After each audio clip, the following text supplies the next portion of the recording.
Hello there, Comic Clan, and welcome to Comics in the Cross, the greatest streamers you have never heard of. Of course, I'm one of your hosts for today, Cross, alongside my co-host as always, Nitro. How goes it, people?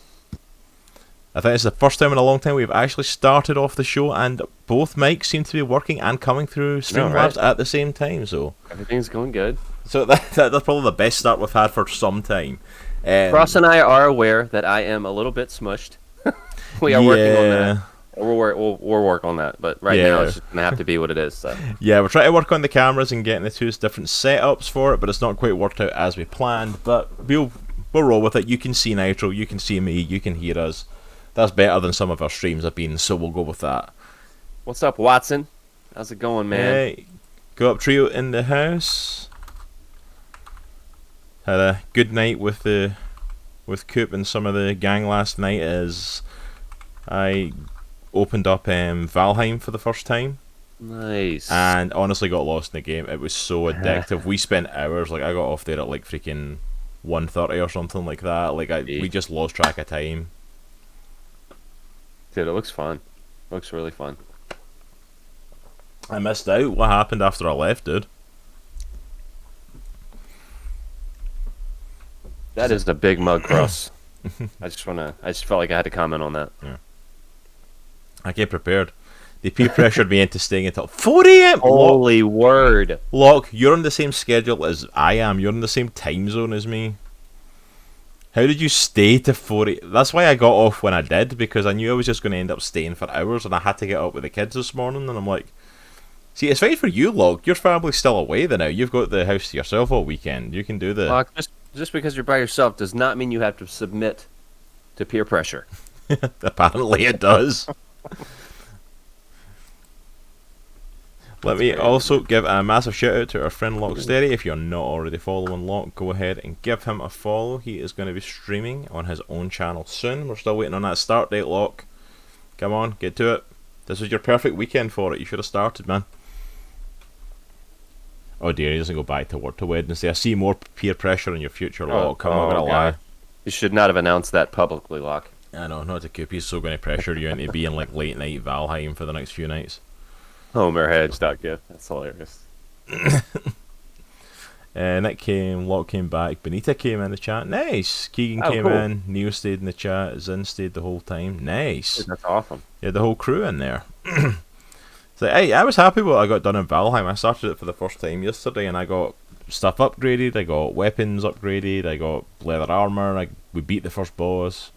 Nice. And I'm proud of the work we did as well. We fixed that bridge as well, because we almost died multiple times trying to sort it. What's up, Scaredy Matt? Hey, Scaredy Matt, how is it going? Oh dear, it's like, yeah, did you? So what was the traumatic experience that freaking Benita had? Guys, if you're not following Scaredy Matt, go ahead and give him a follow. He is an absolute legend. If you, oh, there you go, Locke beat me to it, oh, Nitro beat me to it. Was it even Locke? Yeah, Nitro was quick on the draw this time. Nitro quick on the draw there, dang. If you love watching horror games and watch people getting the crap scared out of them, this is the man for you. Go ahead and check out Scaredy Matt, a fellow Brit. Well worth checking out. Lots of fun, great community. And there we go, a second clip of him, because why not? Benita took us to McDonald's with her. Oh dear. Oh, great. But yeah, good to see you, Matt. Thank you for popping in. We are doing well today. Glad you are doing good too. But thank you everyone for coming in today. We are not doing our regular podcast today. Today is of course going to be our indie comic book club, as Nitro and I are going to be talking about Spencer and Locke. Phenomenal book that I cannot wait to get into and talk about. Thoroughly enjoyed reading this. But before we get into Spencer and Locke, we have a little bit of news we wanted to talk about. Alright, let's do this. Comic book news stuff. We're going to talk about Locke, okay. We definitely are talking about Locke today a lot. Yeah. You fixed the bridge even more. Nice. I'll let you pop in and check it out, cool. But yeah, so we've got a little bit to discuss on some news that's came up the last couple of weeks. We've not done a lot of news talk, with the podcast kind of being here and there with everything. Well, alright. All right, let's jump into the first thing because this man here is itching to jump into this. For anyone who doesn't know about this, the difference in the movies and stuff, like Sony, of course, has been pushing forward with their solo projects based on characters from the Spider-Man IP, because they can't make a good Spider-Man game. So, of course, they thought, let's make other things about the IP, and that's why we get stuff like Venom. They just need to pick up a copy of Maximum Carnage for Sega Genesis and just play through it, and be like, and just get some inspiration, man. Just get some inspiration. So the Let There Be Carnage trailer was bad enough, and they've had a whole bunch of other projects that have kind of been announced that were kind of just in development, and then we got our first official piece of casting on their first thing following Venom, and they officially announced there's going to be a Kraven the Hunter solo movie, and Aaron Taylor Johnson, Kick-Ass, Quicksilver himself, is going to be the one playing Kraven. Nitro, go. All right, so a couple thoughts. All right, back to what you said real quick with the Carnage trailer. You know what hurts more about the Carnage trailer? Because I watched it again and then I watched somebody break it down. Andy freaking Serkis directed that. I have so much love for Andy Serkis, and I'm like, dude, why? But anyways, so Kraven the Hunter. My question is, why a solo film? Why do we need a solo film with Kraven? 2, I'm not that mad at Aaron Taylor Thomas as the casting. I'll be honest. I know I'm probably going to get some hate for that. I get some hate for Shia LaBeouf as Wolverine. I'm totally cool with that. 100% okay with that. I'm not mad at him as far as him being cast for Kraven. Do I think he's the best fit for that? Absolutely not. But I'm not super mad at it. I'll be straight up. That's my thoughts. I don't think they need a solo film. I don't think every stinking Spider-Man character and villain needs a solo film. All right? Just like I don't think every DC character needs a solo show. DC, are you listening?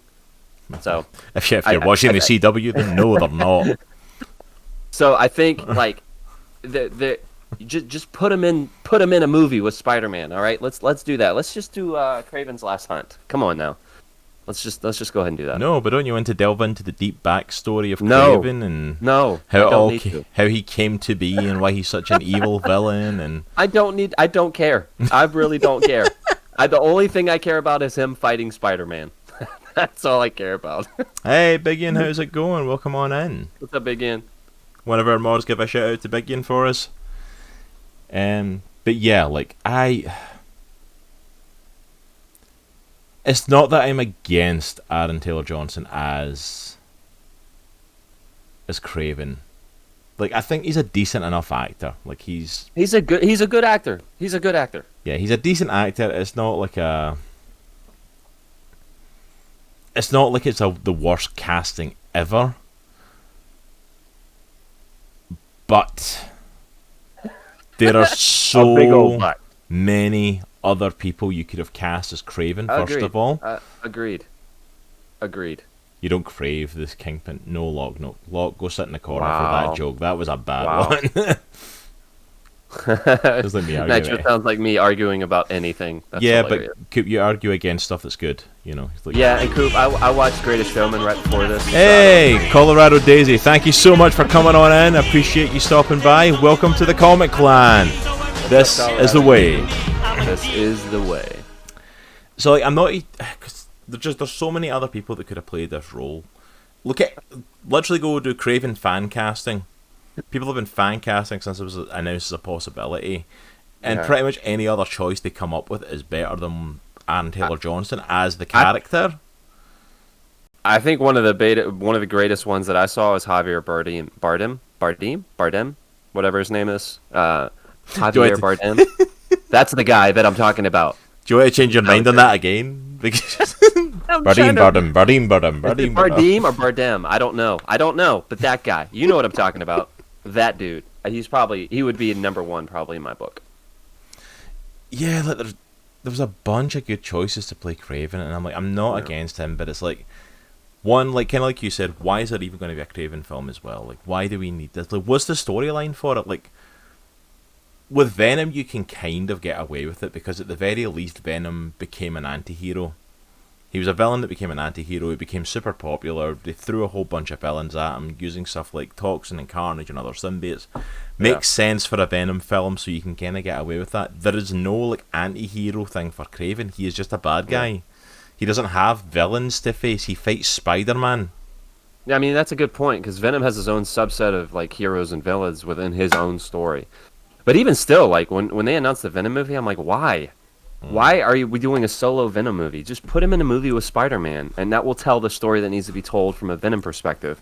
Then, if that does well, let's add other stuff. When people talk about comic book movie burnout, this is the type of crap that they're talking about. Like, let's do a movie for every single character that has ever existed and every single villain that's ever existed until we just melt the screens at movie theaters because we're showing so many movies. You know what I'm saying? Yeah, and because that's the thing, it's like you can sometimes get away with it, like in certain aspects. Like for example, Joker got away with it. I was against a Joker solo movie, but the movie I thoroughly enjoyed it. But at the same time, it's like there's only,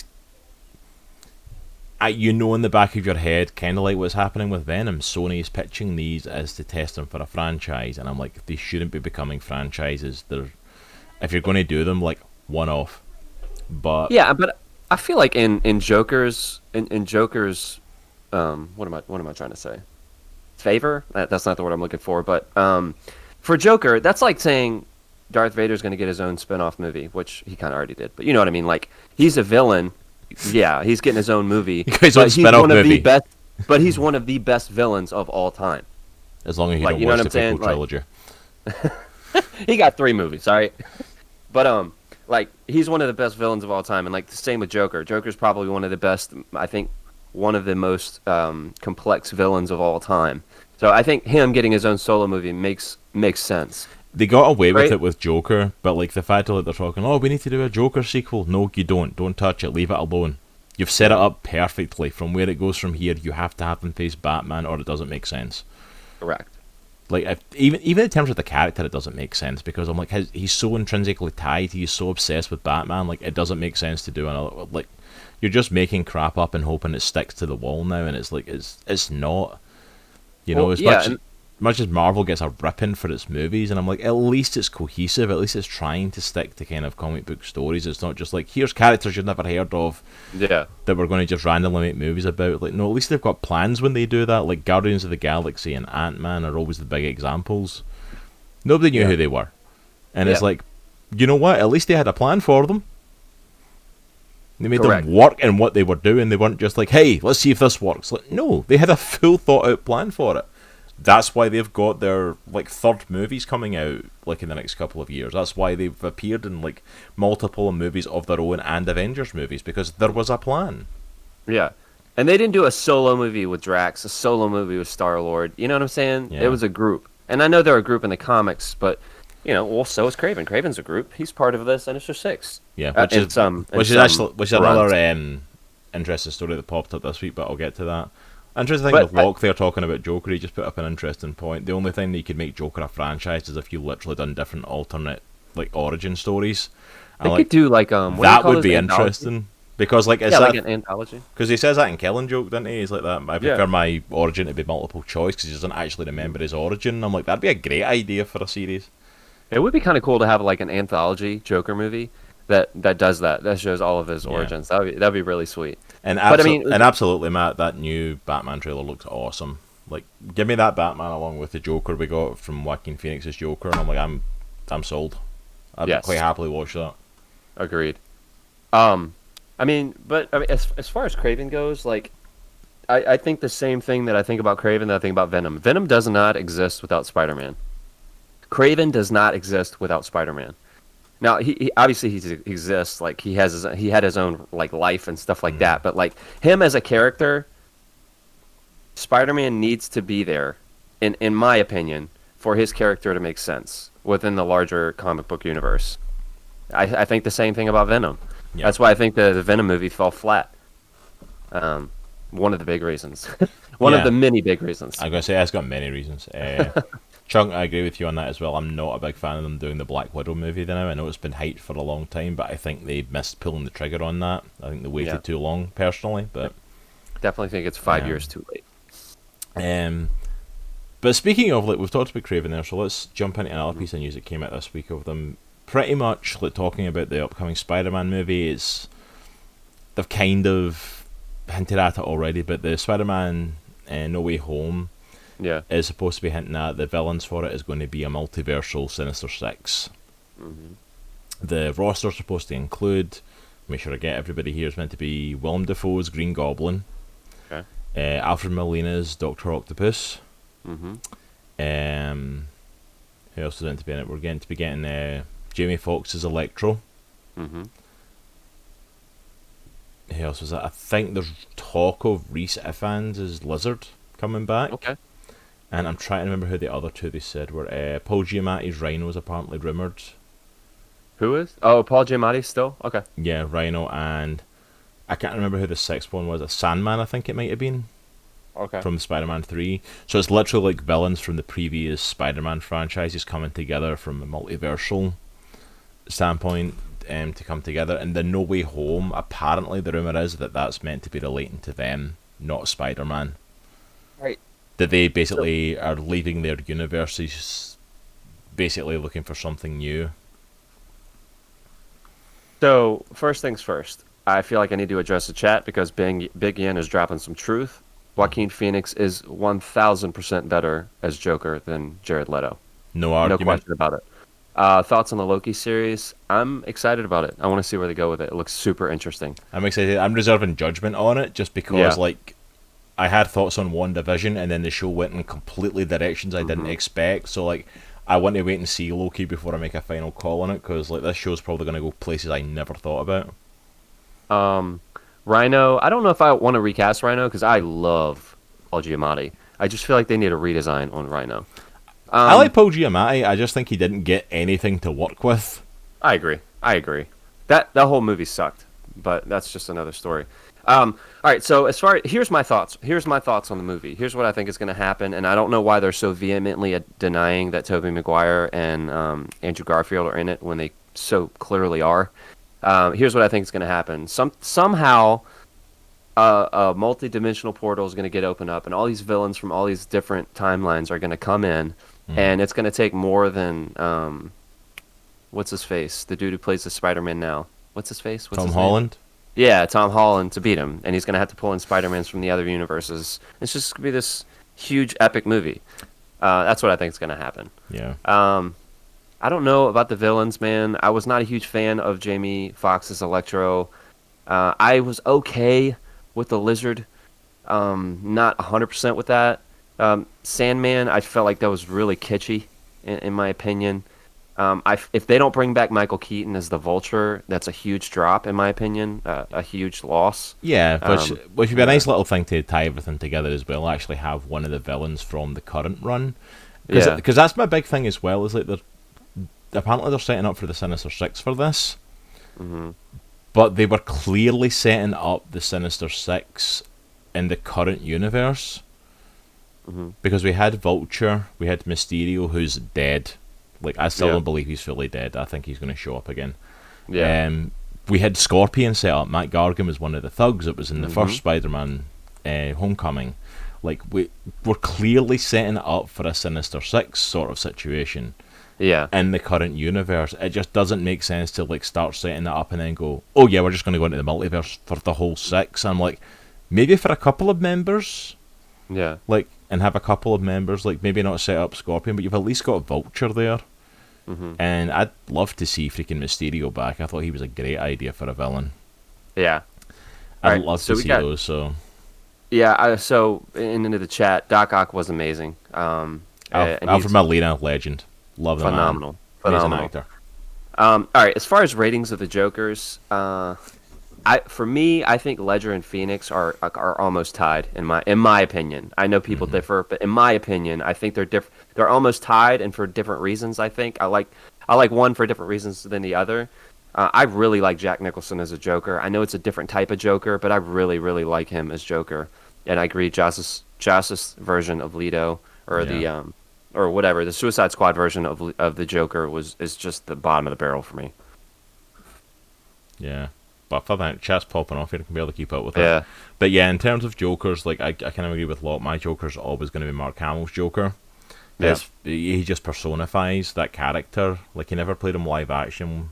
You know, it's like the closest we ever got to him doing live action was when he played Trickster in the CW Flash show. Which, if you watch his episodes of that, he's just playing Joker.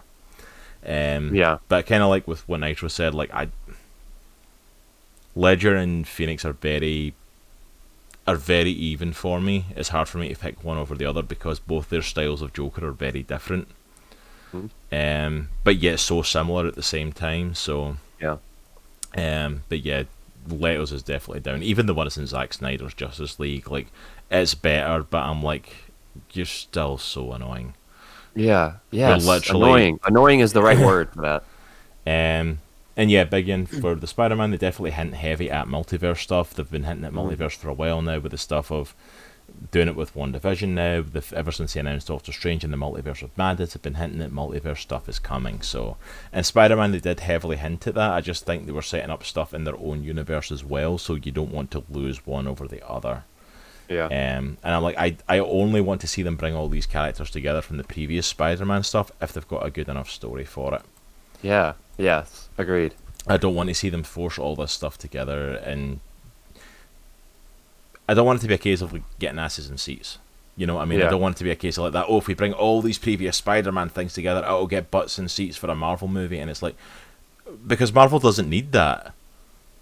Marvel doesn't need a gimmick to get people into seats. You know, it's like, so I want the story to be good for it, because I'm not going to lie, like this multiverse thing, it's like, oh, we could do all of this. Do you know what? I'd have settled for a much smaller Spider-Man movie. You know what would have got me even more hyped, and I've said it a million times on this show, give me Kingpin. Give me D'Onofrio's Kingpin. Vince D'Onofrio. Nobody else. Give me D'Onofrio's Kingpin, and give me him putting together an in-world Sinister Six to go after him, and him being the person pulling them together. And I'll be happy. That I would be happy with that. Yeah. So yeah. So chat's kind of popping off. I want to kind of wrap up this one because this is going way into more stuff, and we have a comic to talk about today as well. So any last thoughts then on the multiverse stuff and the multiversal Sinister Six? I'm excited, man. I don't know how they're going to fit all this into one movie because it's going to be a ginormous movie. But I'm really excited about it. I definitely want to hear more. I want to understand more where the movie's coming from. So I'll be excited to see when they finally release a trailer for it.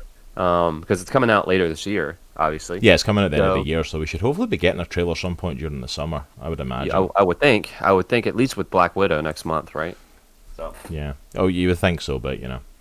Eternals. What are you gonna do? Yeah, which we did get a trailer for that though. We finally got a trailer for Eternals. We did. Okay. We don't have time to delve into it too deep, but thoughts on the Eternals trailer, because I know you've been crying out for this trailer for like a year. I know we got a lot of mixed reactions. A lot of people in our Discord weren't huge fans. I thought it was awesome. I thought the cinematography was awesome. I love the music. But we'll see. Like, it didn't show a lot. So I thought it looked like Inhumans. See, I didn't think it looked that bad. I didn't think it looked bad at all. I thought Inhumans was awful. So Inhumans is awful. That's my point. I don't think it looked visually similar to Inhumans, though. I mean, I don't think it looks visually similar. I think it's got a budget, so it at least looks decent. But like, I think everything in it just made me think of the Inhumans trailer. And let me put it this way: I was hyped for the Inhumans trailer when it first dropped, and I know what we got from that. I was not excited for Eternals. Like, I was apprehensively positive on it, and I saw the trailer, and I'm like, it's of all the trailers, I'm like, of all the things I'm expecting, all the announcements they made, I am not hyped for Eternals. Like, I'm not like, yeah, come on, Eternals is going to be amazing. Like, I'm not feeling that. I'm more right now. Like, I'm more excited for the shows than I am for the movies right now. Yeah, like I'll be honest. I think Eternals is probably one of my top movies. I'm psyched for, outside of Spider-Man and Doctor Strange, obviously. But then again, that's comics though. It's like there's characters like that we'll get excited about, other people don't. Like you might love Eternals, I might hate it. It's like that's the same in the comic book world. Like, if you like the comic, get it. If you don't, well, someone else. It's for someone else. You know, it's a. But as I heard someone describe it, it's kind of like it's like going to see the circus. Like you might like the acrobats and hate the clowns, but someone else think the clowns are hysterical. It's there's something for everyone. That's kind of the point. Agreed. So last couple of things I wanted to hit on for news-wise before we delve into our comic were DC news. This one, there's not a lot to talk about on it, just the fact the announcement was made is that we are getting an Injustice Gods Among Us animated movie. Long overdue for this series, for a series that the game was decently okay, like for what was basically a fighting game that DC released. If you've never read the Injustice comics, you're 100% missing out on one of the greatest comics that you will read from DC. It is one of my favourite DC comics that has ever been released, the Injustice stuff. They are so freaking good. The storyline is so amazing. So them doing an animated movie has got me hyped. Yeah. I'm excited for it. So I've never read Injustice. Full disclosure. I know. Full disclosure. Because I was more of a Marvel person growing up. But I am hyped for this, man. DC crushes their animated movies. Yeah, so they usually do. So like this has got the potential to be awesome. Yeah. So yeah, we've got nothing else on it yet. We don't know who's making it. We don't have a release date. We just have the announcement of that they are making it. So we are hyped for that. Other big announcement from DC, and our last bit of news we're going to jump into. There's some other stuff, but we don't need to delve into it now because I want to get into our book. The games are good. The storylines in the games are awesome as well. They're fun. If you like fighting games, they're good. They're decent stuff. But the other one was that Jenna Coleman, best known to the geek community for her role as Clara Oswald in Doctor Who, is actually going to be showing up in the upcoming Sandman show, which I found very interesting, this casting announcement coming up, because they're announcing this cast member like literally a month before the show drops. The show drops on Netflix next month. Yeah. Well, not even next month. I didn't know that. Yeah, it's like in June or something. It's like mid-June or something. So it's not even a month. It's a couple of weeks. Sandman, if anyone doesn't know, is like... If you're a comic fan, you've heard of Sandman. It's one of the most heralded comics of like... Technically indie, but it's from DC Vertical line. So it's like it's indie, but DC own it. But from the writer Neil Gaiman, phenomenal writer on Supernatural, on... the sort of fantasy sort of style of books. American Gods. Yeah, does American Gods. He done, if you are friends with One Geek 411, they just did a Neil Gaiman book as their book club recently. This guy is phenomenal, and he wrote, if you've ever seen the movie Coraline, he wrote the book of Coraline that was based on. Oh, that's awesome. I didn't know that. Yeah, that comes from him. So like, but this is like what he is known for. In the comic world, if you know Neil Gaiman, it's because of Sandman. And it's a series basically following the beings of these higher beings that control all these emotions and things going on in the world. It's like I've never read Sandman, and that's probably discrediting to me. Maybe it's something we'll eventually cover on I haven't either. Indie Comic Book Club. Yeah. But the book is heralded as one of the best comics ever written, pretty much. It's the equivalent of like reading something like Watchmen or Dark Knight Returns is up there in the top comics of all time sort of lists. Yeah. And Jenna Coleman has been announced in the cast as Joanna Constantine. Which when you announced that, well, when it was announced first, it said John Constantine, and I kind of threw up a red flag. I'm like, wait, why are we recasting John Constantine as a woman? Well, it wasn't even John Constantine. It just says Jenna Coleman cast as Constantine. Oh yeah, that's right. But I had a picture of her next to John Constantine's character. Yeah. And they said, oh, she's playing Joanna Constantine. So it was very heavily hinting that it was John Constantine, but the character had been gender flipped to female. Mm-hmm. And you and I kind of had the conversation of like, well, why are we gender flipping it? And I think part of why it hit us so hard is because like somebody like Matt Ryan, who's basically just been playing John Constantine for so long, on the CW recently, but also like in the animated movies he's played him in his own series for the season it lasted. Yeah, look, it's been on a must read. It's one that I've got in my must read that I definitely need to check out at some point. So I think maybe we will do it. Maybe, I don't know if we'll get it to this year, but we'll definitely get to Sandman in our Indie Comic Book Club. I think this one we'll definitely need to look into. Cool. But yes, but apparently it's not John Constantine. It's one of his ancestors, Joanna Constantine, who's actually a character within the comics. Okay. or at least it's referenced in the comics. I don't know a great deal of Constantine's history on it. They haven't revived Constantine's solo show with how yeah, I'm surprised they didn't as well, to be honest, Locke. But yeah, so like she's going to be playing Joanna Constantine. I don't know exactly how that's going to be portrayed in the show. I don't know how that's going to fit in with Sandman. As far as I'm aware, like I knew Constantine had like a connection to those characters and kind of like the Vertigo side of things of like over there. And there was a little bit of a link, but what kind of role she's going to play in this, I don't know. But it's interesting to see her cast in it, and there's going to be a Constantine-esque character actually in the show. Yeah. Yeah, I'm excited. I remember when we did the Square Go and we had Constantine. I knew nothing about Constantine, and I knew you were a huge fan. So the research that I had to do leading up to that, I'm like, this dude is awesome. Yeah, he's a great character. Really cool. He's one of those great characters. Like if you like characters with the tortured past with a lot of depth to him, it's phenomenal. I don't know how much Joanna's going to play into that similar state, but I can imagine like family traits, that sort of stuff probably carries through. There's got to be a genetic quality to it at some point. But it's definitely worth like Netflix has been dropping a lot of like comic book shows recently. So I'm intrigued to see where this one goes and to check it out. I'll definitely be checking out the Sandman show to see what it's like. I don't know if we'll do a show. Maybe we'll do a show talking about it, depending on like if we feel like we want to do a big in depth to it. If not, we'll probably post our thoughts on the Discord and stuff, kind of like what I did with like Jupiter's Legacy. I posted like a little bit of thought on it, but we never really thought it was worth us like delving into it in an actual show. Yeah, you know, sort of thing. So same thing with this. We'll probably check it out. We'll maybe do a show on it, but we'll see.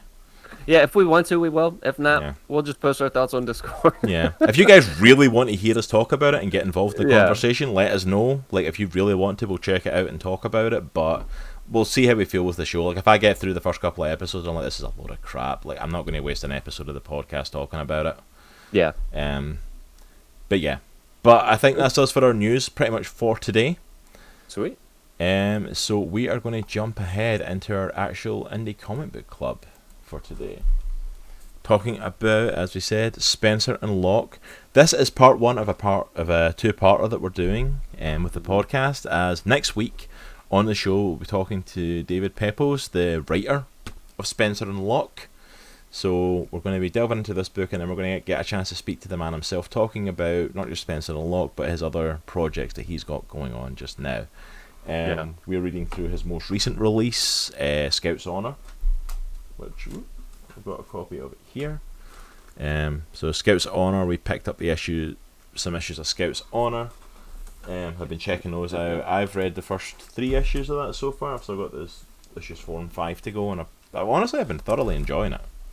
It's been a really interesting read. Not read it yet, but I'm definitely reading it before the show. So. Yeah, but it's been a really interesting read. So like I'm excited to talk to him about that, and then he's also got some more projects coming up. Including like Grand Theft Astro, the OZ, weird military take on the Wizard of Oz. Dude, that's so cool. I love how his brain works as far as how these stories are developed. Oh, absolutely. And then, of course, I was looking into it today for Spencer and Locke. They actually did, at the end of 2019, announce Spencer and Locke 3. Nice. So there's already a Spencer and Locke 2. So the guy's got a good few things on his plate that we'll get a chance to talk to him about. But today is 100% going to be talking on the first book, Spencer and Locke. Before we do that, let me do a special shout out for our sponsor, just as a good transition point. Sponsor of the show, right below me here, you'll see Gamer Grind Co., the #1 coffee for gamers. They've been a sponsor of the channel for a long time now. If you want to get some absolutely amazing coffee and get hashtag on that grind, use the code Comics in the Cross at checkout. Click that link in the chat and go and get yourself some amazing coffee. I've been drinking it pretty much for a year almost now, pretty much getting it delivered straight to my house. Absolutely phenomenal coffee, multiple different flavors, blends, roasts, whatever you like. They've got a coffee that works for you. So go ahead, check it out, and use Comics in the Cross, save 5% at checkout. Alright, so we are going to delve into some Spencer and Locke. Guys in the chat, you can just listen, you can dive in with questions at any point about stuff, whatever you want for this. So get involved as much as you want or need to, guys. So, Nitro, Yeah. I was the one that came Yes, sir. with Spencer and Locke. I was the one that brought it forward as the one to talk about. This has been on my indie comic book club list pretty much since I decided this is something we should be doing on the show. Spencer and Locke was one of those books I had on this list for a while. This was a completely new thing to you that I threw at you, was to do Spencer and Locke. So, what were your thoughts coming into it then? Like when I told you we were going to be doing Spencer and Locke, when I pitched you the idea of what Spencer and Locke was, what were your initial thoughts coming into this? All right, so I feel like you guys need to know a little bit about my background. I don't really like. I haven't. Shoot, let me restart. I haven't read a lot of indie comics. Nitro is hyped today. He is so hyped. Most of my comic experience is not necessarily the mainstream comics, but like superhero Mainstream comics. centric mainstream comics. Okay, there we go. So Marvel. since I've met Cross, like several years ago. What has it been? Like 6-7 years, maybe. Yeah, 5, something 6 like years? that. It's like, yeah, about So- 6 years, I think. Yeah, because it was like a Yeah. year or so since I came here. So yeah. Yeah. So he's introduced me to the wild shoot. It's actually good grief. The big world of indie comics. So I didn't really have any thoughts going into it, honestly. I liked your tagline. It's like, what if Calvin and Hobbes what if they grew up and Hobbes was like a grizzled detective? Yeah, it became like a And it was his partner. gritty noir detective, and then still had an imaginary friend. It's like, yeah, Yeah. that's pretty I was much. like, oh, that's a really cool concept, and I dig skewed takes on like, existing types of narratives. The Well- wide world of vocabulary. Yes, dude, I'm tripping all over my words today. See, if you have Gamer Grind coffee and drink constant amounts of it, you can be as hyped as Nitro is right now. But as always, like whenever I'm looking at a comic or whenever I pick up a comic, and Cross, you know this, I always come at it from the art side. So like I normally pick comics for the art. It just is what it is. Whereas other people would pick it, oh, this is a great story, but the art is awesome too. Like different, it's just a different perspective. So I was very interested to see how he visually told the story, and I was very pleasantly surprised. Like a lot of indie comics that I've come across, at least, I feel like the art is not necessarily an afterthought, but it's an afterthought. Like it's not used to enhance the story. It's just there to tell the story, if that makes sense. Yeah. Where I think with this, and this is a testament to Dave Propose's writing, in addition to the art. But the way that he tells the story and the way that visually comes across was awesome. Because, a lot of times you hear noir, you hear detective, you hear gritty, you think it's just dark, muted, all that stuff. But look, man, the colors in this book Yeah. are crazy. It's actually Are fairly crazy. bright and colourful. Like, I randomly opened to that page, and the book is filled with just the colors in this book, the layouts, the panels, It's the way it's weird because it's stunning. colourful and it's dark at the same time. Exactly. It's like they keep that noir feel, but yet there is so much colour in this book. I'm like, massive shout out to Jose Santiago Jr., who's the artist on the book.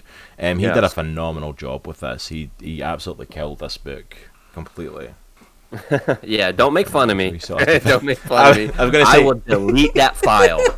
Because Chunk, if you want that picture, it's like, don't pick on Nitro today, man. But I feel like Wait till so I guess it in was the mail at least. It was a super cool take on a detective story. I read it in one shot with my son telling me he wants to watch Blippi, and I'm like, no, I got to finish this. It was such a good read, and I feel like the art is the perfect accompaniment to the story. So I really liked it, man. It dealt with some really heavy stuff, but I really liked it.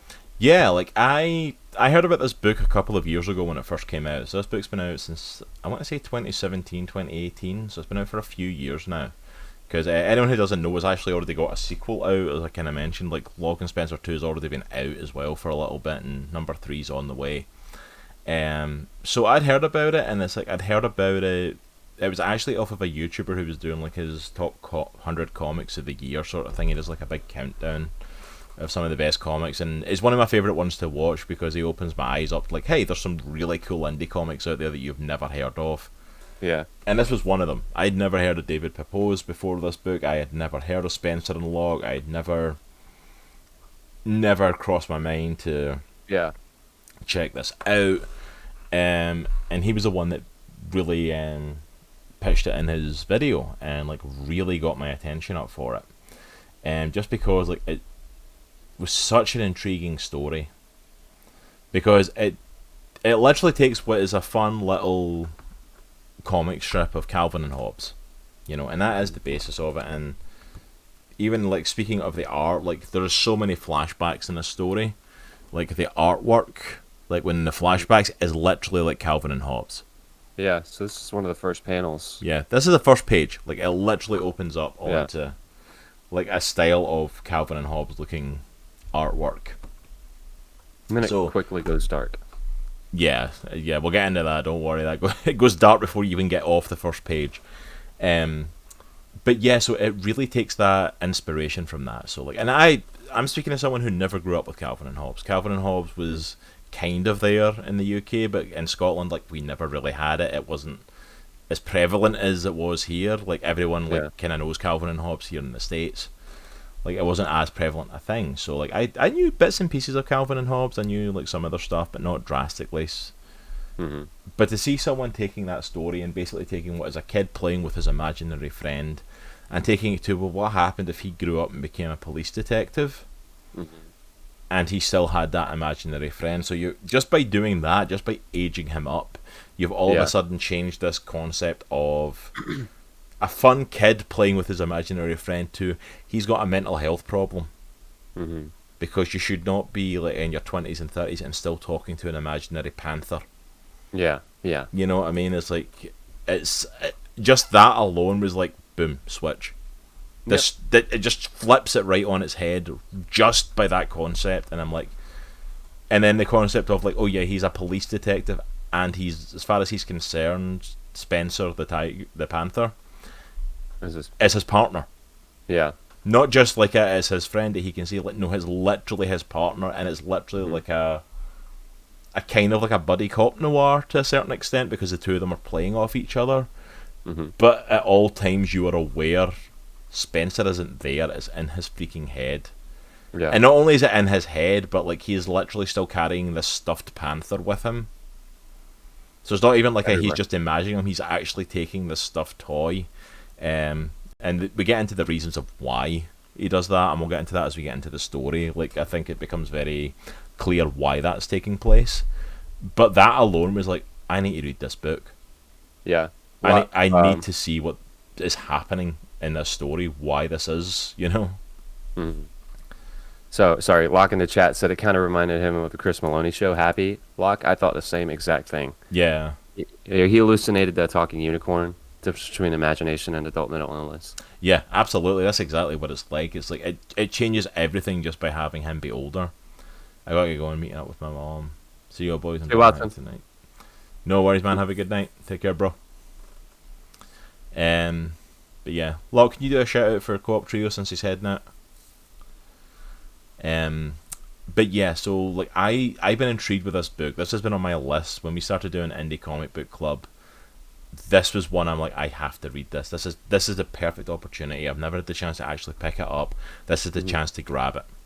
This is a chance to delve into it, and to delve into the story, to delve into the concept and see what's actually happening in here. And man, I was blown away. Yeah.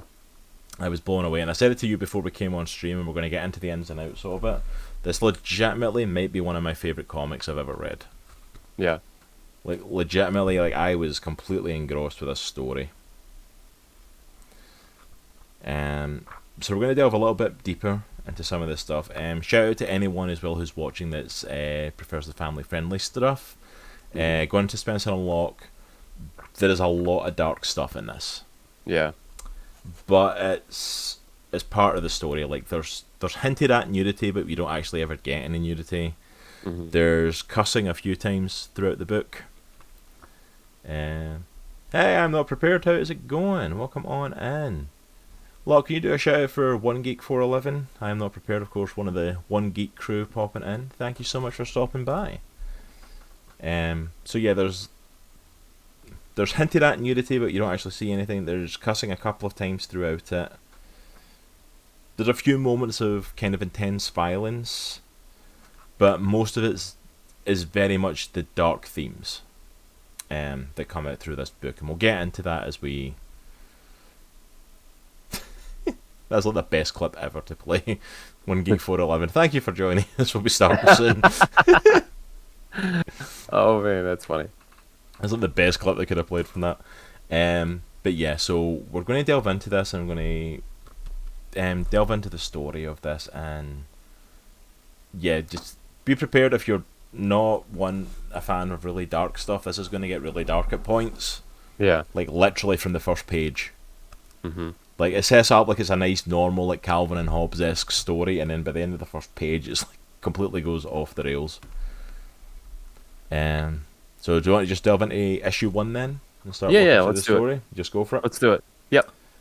Alright, so do you want to take on issue 1? Yeah, I'll do it. Because I've been talking for a little bit, so... Yeah, not a problem. Because I will just keep talking if I don't stop myself. I will just keep going. Alright, so the story starts off, again, it starts off with this Calvin and Hobbes-esque comic strip. And it shows Locke, who's the little boy, who's the little kid, playing with Spencer, who is his imaginary panther friend. Well, we don't know. We assume it's imaginary, but we do not know that at this time. Mm-hmm. They're playing. He's using his imagination to play. Then all of a sudden, you hear or you see visually someone screaming "Locke," and then the next couple panels show his mom just beating the brakes off of him, like physical abuse. And then next page cuts present day. They're at a crime scene. Locke and Spencer side by side, investigating a death of this young girl who we now know, due to this internal monologue, which I know I talked to you about this, Cross, earlier. Dave Proposed has this really cool way of getting exposition out without it feeling like exposition. Mm-hmm. He does this internal monologue, which is visually different than the dialogue in the actual dialogue. It's like these torn pieces of paper. It looks like he's almost like as if he's taking notes on this stuff, and we're reading the notes he's taking. It's a really interesting way of doing the internal monologue, I felt. Yeah. So we have this internal monologue with Locke. He's talking about this girl who they're looking over the body, and he knows her. Her name is Sophie. He grew up with her. They had a childhood like puppy love type thing.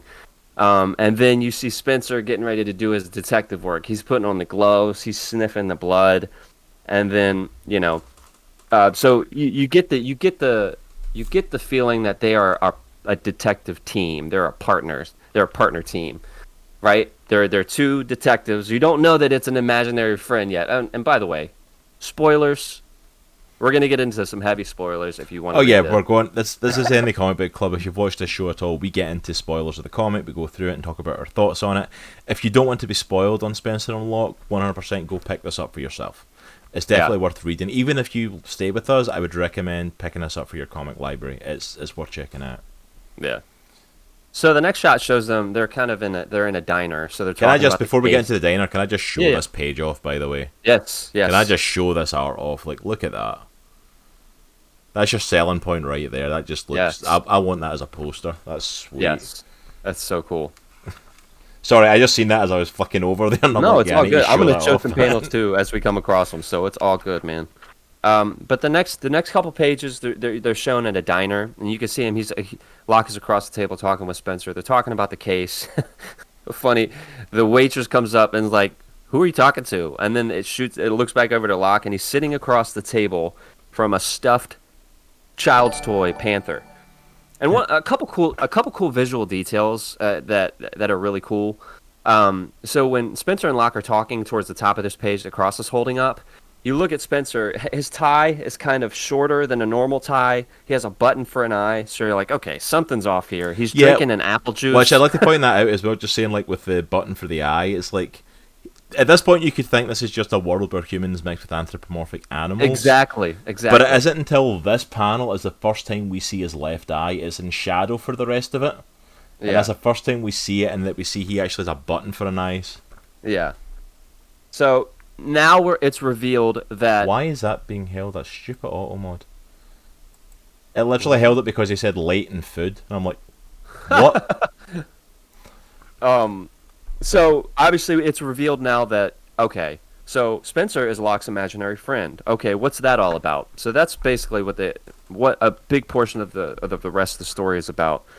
So it goes on. So they're starting to investigate this murder of Locke's childhood friend Sophie, and they go to the school where she worked, and they start talking with the principal. And they get some good leads. Principal and stuff like that. Scabtree. I just have to say that name, Principal Scabtree. Can you show the picture of her? The one I had popping pills. This one. Look at this woman. Look. So she's obviously got a nervous disposition. She's popping stomach pills. And it does a little flashback at the bottom of that page to where she's always been just a craggy old lady. Yeah, I love the picture here of him like he's a little boy in school, and she looks exactly the same. She looks just like she... Exactly the same. Another cool element... I'm sorry, I want to go back to that panel. If you can keep that up, Cross. Another cool element is, like, you can see in the middle of the page where they have the current day drawing of Miss Scabtree. Super detailed, super colorful, but they drop down to the flashback. It's that Calvin and Hobbes style, like comic strip type stuff. And I love the distinction in that. Yeah, sorry, that's absolutely. a little side note. No worries, man. So they continue. They're still doing the investigation of Sophie's murder. So they go to visit her mom, and this is when you kind of start learning some of the backstory of Locke and Sophie and how close they were.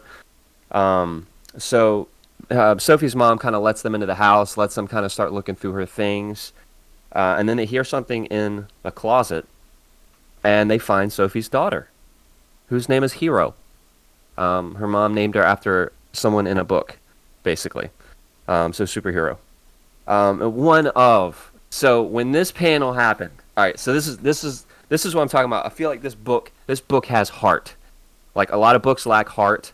This book packed heart, because I remember reading through this portion of the book, and I came across this panel, and like I audibly made a noise because the panel affected me so much. So as a dad, for those of you who are dads, you can kind of hopefully relate to this. So they find the little girl. She's obviously scared. She's clutching her pink bunny. So Locke gets down at her eye level, and he starts talking to her, and he goes, "Hey, I want to introduce you to somebody." And he holds up his stuffed animal, Spencer. And he goes, "He's a cop, just like me." And the next panel you see, because he's holding up the stuffed animal, and the next picture you see is her. She's hugging Spencer as the cop. And she goes, "He's beautiful." And then Spencer goes, "Right back at you, kid." Dude, it was like, it hit me in the gut, dude. It was awesome. Yeah. It's so cool. So basically, what they're saying, or what Dave proposed, I think is saying, without saying, is this imaginary friendship is now extending to this girl, who we later find out, again, spoilers, is Locke's daughter. Because him and Sophie had Hero. That's Locke's daughter. And it's not even like a spoiler for the end of the book. It gets hinted at the end of the first issue. Like, it's hinted at in a roundabout way, and it's like, okay, that makes sense then. Yeah. So Locke starts asking her some questions. Basically, do you know anything about the night that your mom was killed? But he didn't ask that. But basically, that's what he's asking. And then Hero drops a name, Stanley. We flash back. Stanley was a bully in school to Locke, and Locke bit off his ear in school. So he knows exactly who Stanley is. So they go to visit Stanley. Ah, that's cool. Locke, I didn't know that. Sorry, Locke just put in Susie's stuffed animal in Calvin and Hobbes was a brown rabbit named Mr. Bun. Oh, interesting to see it cool. continued in parallels. Yeah, because that's what Hero carries. She's got a pink bunny that she keeps with her. Oh, that's awesome. I didn't know that. So, I never read Calvin and Hobbes either, honestly. All right, so they go to visit the place where Stanley works, which is an old barbershop, which is important because I think Spencer deduced that the weapon that Sophie was killed with was a straight razor that he said smelled like I think it was like sandalwood like or something like that. It was like old Yeah. barberwood sort of like cologne sort of smell to it that you would get at a barbershop. So now they have two pieces of the puzzle. They have possibly a weapon at this place, and they have a name. So they go to visit Stanley at an old barbershop. They're snooping around, and they find some drugs under a floorboard. And then all of a sudden, this huge dude, which this is one of my favorite visual panels in the comic. I just think this is so cool looking. Like, this is side portion of Spencer yelling for Locke to look out, and he's about to get hammered. So Stanley comes out of nowhere, and him and Locke start fighting. And then, Locke kind of gets the better part of him, shoves a cigarette in his ear. And then he basically interrogates him until he gives him some information. And that whole sequence is really cool. This is like classic comic book, like fighting type stuff. Yeah, it's a really well laid out fight scene as well between Stanley and Locke. Yes, agreed. I do love the fact that like after he knocks out Stanley, though, he turns to Spencer and goes, "Where the hell were you?" And I'm like, he said, "What can I say? I'm a lover, not a fighter." So it's funny, like they just drop dimes of humor in that kind of alleviates a lot of the tension. I think it's perfectly used because there is humor in this. It's not too much, and it's at the perfect time. yeah, it's used well to just alleviate the situation and make sure it's not too dark. Like it knows how to balance the dark and the light pretty well. Yeah. So he gives. We're not there yet. So then it cuts to back to Sophie's mom's house, and this is probably one of the coolest. Not coolest in terms of content, but coolest in terms of how it's done, I think, in the whole book. So you have this overlay of the song "You Are My Only Sunshine." So I don't know if you can see that. So "You Are My Sunshine." So obviously Hero's wearing some headphones, and she's listening to that song. So it goes from shot to outside the house, to a silhouette of a guy, to a tire. Meanwhile, this song is still going on. "You are my sunshine, my only sunshine. You make me happy. Yeah. The skies are gray." And then at the very end, you see the silhouette of a man in glasses say "now." And then the next shot is just people just unloading on that house. Just chaos. It's so the way that he laid that out, because that's writing. That's like 90% writing, but the art is just, again, the perfect accompaniment to that. It's so cool the way they did that. So in the ensuing chaos, Sophie's mom gets killed, and this guy and the silhouette glasses, we're going to call him Glasses. We find out his name is Augustus Locke, so he's Locke's dad. Yeah. So he's Hero's grandfather, and then the dime drops. That's the end of this. That's the end of that. Well, yeah, because he hints that Locke. This is the first time we get that Locke is Hero's dad, because he says the name's Locke, Augustus Locke. So automatically we're thinking, okay, so this is Locke's dad. And he says, "But you can call me Grandpa." Yeah. So that's and the that's first the end. like hint of, okay, so this is Locke's kid then. Yeah. And that's the end of issue 1. Yeah. So a lot happens in issue 1. It totally sets the tone of like slight humor, very dark, and the art again is just phenomenal. Yeah. You want to pick it up in issue 2? Yeah, I can take over issue 2. I Okay. can hope this gets turned into like an HBO Max animated series. That would actually be really cool, Locke. That would be kind of cool. So we start off in issue 2 then. We pick up, each issue kind of starts the same, like we pick up with a little bit of a look into Locke's past. And this is our introduction to the character Ramona, who is Locke's babysitter. Who, as she's babysitting Locke, who's trying to sleep in the other room, she's basically screwing her boyfriend in the other room, and he can hear her loudly. Yeah. So he comes in, basically to tell him to shut up so he can get some sleep. And it's very apparent he doesn't know what they're doing. He's a really young kid at this point, not got a clue about any of that sort of stuff yet. And I've said it to you before the show, it's like I don't know if we call it like sexual abuse at this point, or if she basically... It's definitely heavily hinted at it. Flashes the kid, basically, in this first, and as this issue goes on, it kind of heavily hints that there was a little bit more stuff going on there with Ramona and Locke as he got older. But yeah, so like that's the introduction to Ramona, and then that becomes like she does come back later in this issue, so we start to see that this has probably been an ongoing thing. Next, Stanley, who got the crap kicked out of him at the end of the last issue, wakes up, which I love the waking up face, because he wakes up to see like Spencer, the stuffed toy, sitting staring at him in the chair. It's like a blurry shot of a stuffed panther, and then it clears up. Oh man. And he basically tells him, we're going to play a game. Yeah. And it's called Convict Ball, and they never play it twice the same way. So he basically him and Spencer like load up on weapons. One's got a cricket bat, one's got like a polo, a mallet, and they beat the utter crap out of Stanley. Yeah. I love the fact that Spencer's in on it. I think that's hilarious. Yeah, like Spencer's in on it, He's and got I'm a like, mallet, man. because I said it to you beforehand. Like there's shots like that, and there's shots and stuff that come up, and I'm like, I want to see the other side of it. Like I want to know what's actually happening in that moment, because that moment both Spencer and Locke have picked up weapons and are beating on this guy, and I'm like, So did he have a weapon in each hand? Was like, he? Was what is double- he? What is actually happening? Because like Spencer's not there. Like it's clarified. Like Spencer is definitely not there multiple times. Yeah. He is a stuffy. But there are some shots where you're like, is he not there though? Is he might be there. I don't know. At least for me. So they beat the crap out of him and eventually get a name of a place, the Red Rose. So he double checks that with him, wants to make sure he ain't lying about it, and goes to head on to the Red Rose. Spencer seems a bit shaken by it. Yeah. And wants to check that Locke's okay. And they basically threaten Stanley as they're leaving, we're going to go check this lead out, and if we come back and, you know, this isn't right, then, you know, we're going to have some more fun. Yeah. If it works out, you're free to go. So they go and check out, and that was the shot that Nitro first showed when he opened the book up, was actually the front of the Red Rose, which is your strip club, bar, brothel sort of place. It's very heavily hinted it's a strip club, but it's heavily hinted it's the lowest of the low, seediest of seedy places. Yeah. Like even when they walk in, they have to give a special password that you managed to get out of Sophie's belongings. Which was, what was it again? Perdition. Yeah, perdition. Which is basically damnation. Yeah. Which I love the fact as well when he walks by the guy going in, he goes, enjoy your night, and he says, not likely.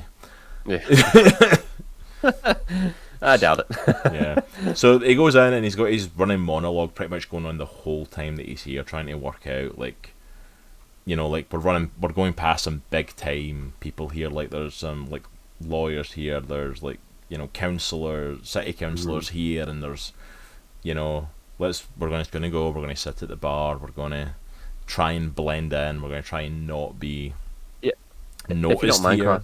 Yeah, go. If you don't mind, Cross, let me just read part of this just so people can understand, like, this is the type of writing that goes on with the inner monologue. It sounds like a novel. Yeah. So, here at the Red Rose, the lowest of lowlifes meet with the heaviest of high rollers. I passed 2 city councilors and a DA before I even crossed the room. And that's not counting the gangbangers in the corner, both putting these girls through college. I gotta play this quiet if I want to make it out of here in one piece. So, it's just so cool the way he sets the tone with some of the inner monologue. I'm sorry, dude. I didn't mean to interrupt. No, absolutely, man. Absolutely. By all means. So, yeah, so they basically notice that there's a heavily guarded room at the back of the club, and they're like, okay, that's where we need to get into. And then while they're at the club, we also get a shot of a dude who's got Hero, that she's basically been brought to this place. So she's in this building as well, but Locke doesn't even know she's been kidnapped at this point. So it actually cuts back to seeing Locke giving a message, like one of those school messages to Sophie, like with a yes, no, maybe on it. Yeah. I won't tell you what he wrote on it, because that's some of the not safe for work content. Yeah. But basically, like, she doesn't answer it. She just goes to beat the crap out of him for even giving her the thing. And he basically pulls the same thing of, like, he basically bumps into one of the councillors and, like, one of the councilmen, and gives him some money to pay for the drink that he spilled and stuff, and writes a message on it, so that when he goes to hand it to one of the strippers, like, she basically calls security over and creates this massive brawl between everybody. Yeah. Which draws security away so he can get into the room. So they start basically going through everything in this office. They start going through books, they start going through invoices, they start going through what is this, like, I find invoices that don't make any sense. A warehouse off the south side, the old museum row of 67th Street, even Parkwood, the school where Sophie worked. So yeah, Sophie, like, obviously talked about as a teacher, so that's even in here. And they're all signed by the same person, A.L. Then Spencer smells something, jasmine. And he's like, Locke, we're out of time. And the interesting thing happens is, this is the return of Ramona, who works at this club. And when she comes in and he smells jasmine, Spencer literally, he It like disintegrates. he Infinity Wars, he like dusts. Yeah. Like he's just been snapped away, you know, it's like he literally is gone. This is the only time we've ever seen like Locke not be able to hold on to Spencer and him go. Mm-hmm. And it's when Ramona walks into the room. You know, clearly like she works here, clearly there's a connection between the two. Yeah. And clearly it's longer than her just flashing her breasts at him when he was a kid. It's like there's clearly been something here over the last however many years. Yeah. You know, he talks about the fact that he freezes up and stuff. He's like, no, not her. Not Ramona. Yeah. It's like, you don't want to give your dear old babysitter a hug, Officer Locke? And like in his head, he's like, she made Spencer disappear. Mm-hmm. How did she do that? Yeah. It's like, I want to run, but my legs won't move. You know, and it's that kind of thing that you get in a lot of detective noir stories. She's definitely the femme fatale. She's definitely flirtatious, but also definitely one of the bad guys. Yeah. You know, it's very heavily hinted at. The scent of jasmine fills my lungs. I'm paralyzed. After all this time and after all these years, she's still in my head. And that's a line that very much to me clicks of, like, this is more than just a, you know, flirtatiously flashed a kid. It's like there was something more going on here. Mm-hmm. Like, she was at the very least in her teens when he was a kid, so she was older and very much in control of their relationship. Yeah. And it became probably very sexualized. Mm-hmm. To the point of, like, it's in his head, you know, and it still messes with him, to the point of that Spencer disappears and isn't there to help him. You know, so he basically starts questioning her on the fact, on like Sophie Jenkins, starts questioning her on what she knows. She's not giving anything away. But while this is going on, and you know, she moves in basically flirting with him, going for the kiss, all that sort of stuff. Hero is fighting with this dude that's got captive, and she drops her bunny, and the guy stands on it, and it squeaks, and she yells for help, and this like snaps Locke out of it. He manages to pull away, starts to run, and when he starts to get away from her, Spencer like comes back into existence. And like they don't even question the fact that Spencer's gone; they just get right back on it. Spencer's like still finishing the sentence that he was saying when he disappeared, telling him to run. Yeah. And he's like, where have you been? It's like, Locke, what the hell happened? And he just goes straight into they've got Sophie's kid, like straight into action. Yeah. They see her in the car, and they're like, they've taken her to try and throw me off the case, to get me to back off. And then the next page is like, they clearly don't know me very well. Here's some of the next stuff that's coming up. Just such good art, man. Yeah, and basically the rest of this issue is this massive car chase gunfight. Yeah. Of him like chasing, and like you can see Spencer's nervous. He's like the back of his mind, like we're going too fast. But some phenomenal art of the cars racing, the gunfight taking place. I mean, it's just so well. I even love like the him going around corners fast. Even interlock it with like clips of him as a kid doing it in his wagon and stuff like that. And well, you made a good point earlier. Like, I would love to see the other part. Like, what did it look like? Because there's a panel in here where Spencer is actually driving.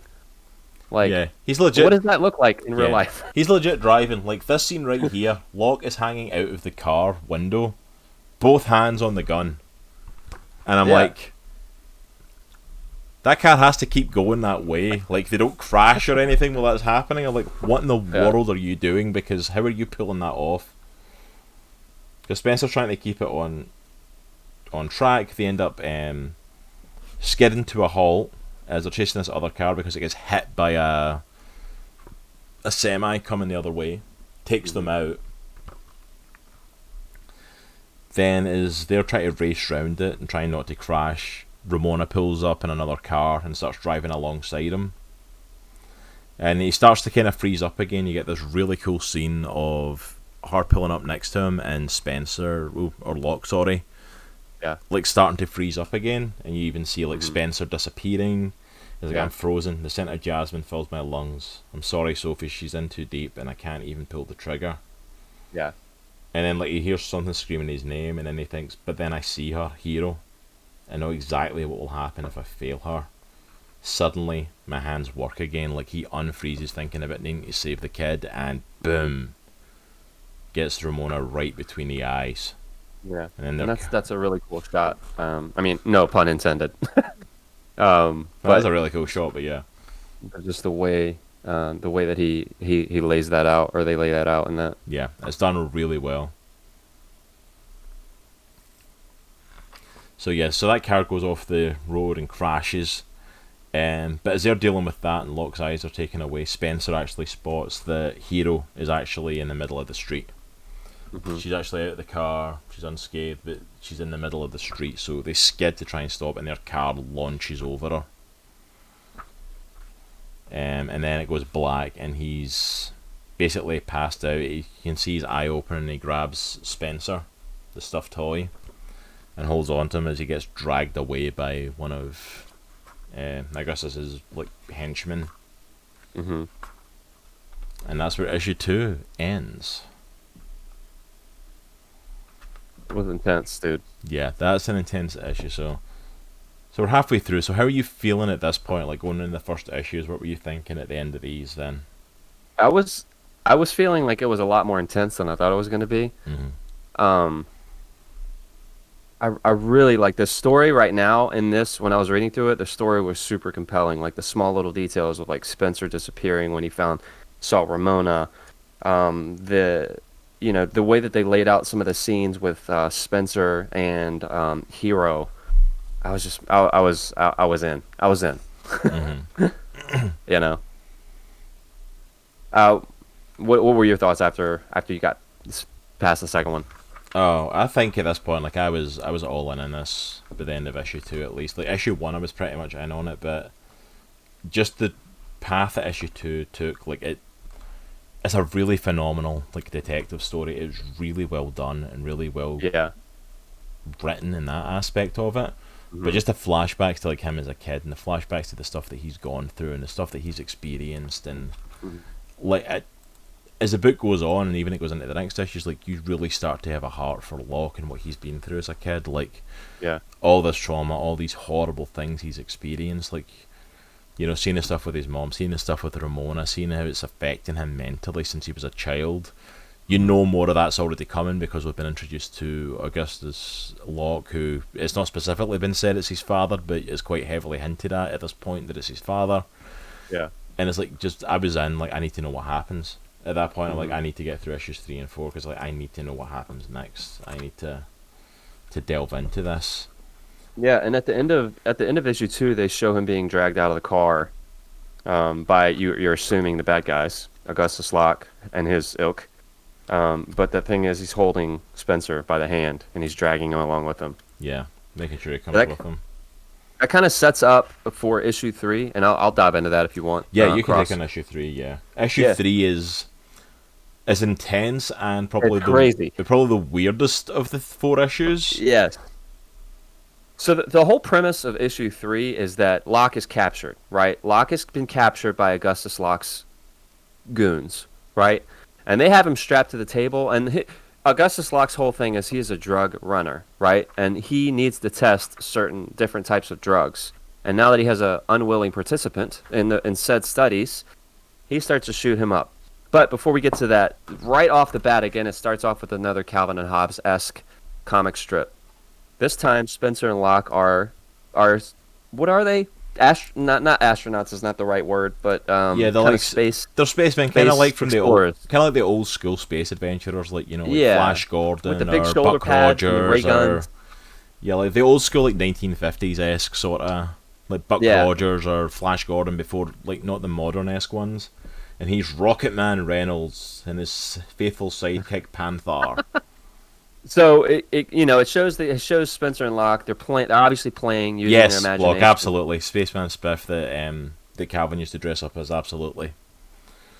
They're obviously using their imagination. They're playing. The next scene you see, it's still in the comic book strip style, but you see Locke's mom come in. She has a bottle, smashes it on the side of the wall, and Locke pulls out a gun on her. Yeah. Locke pulls out a gun on her, and she goes to stab him with the bottle, the broken bottle, and he kills her. He shoots her dead. He Yeah. kills his mom.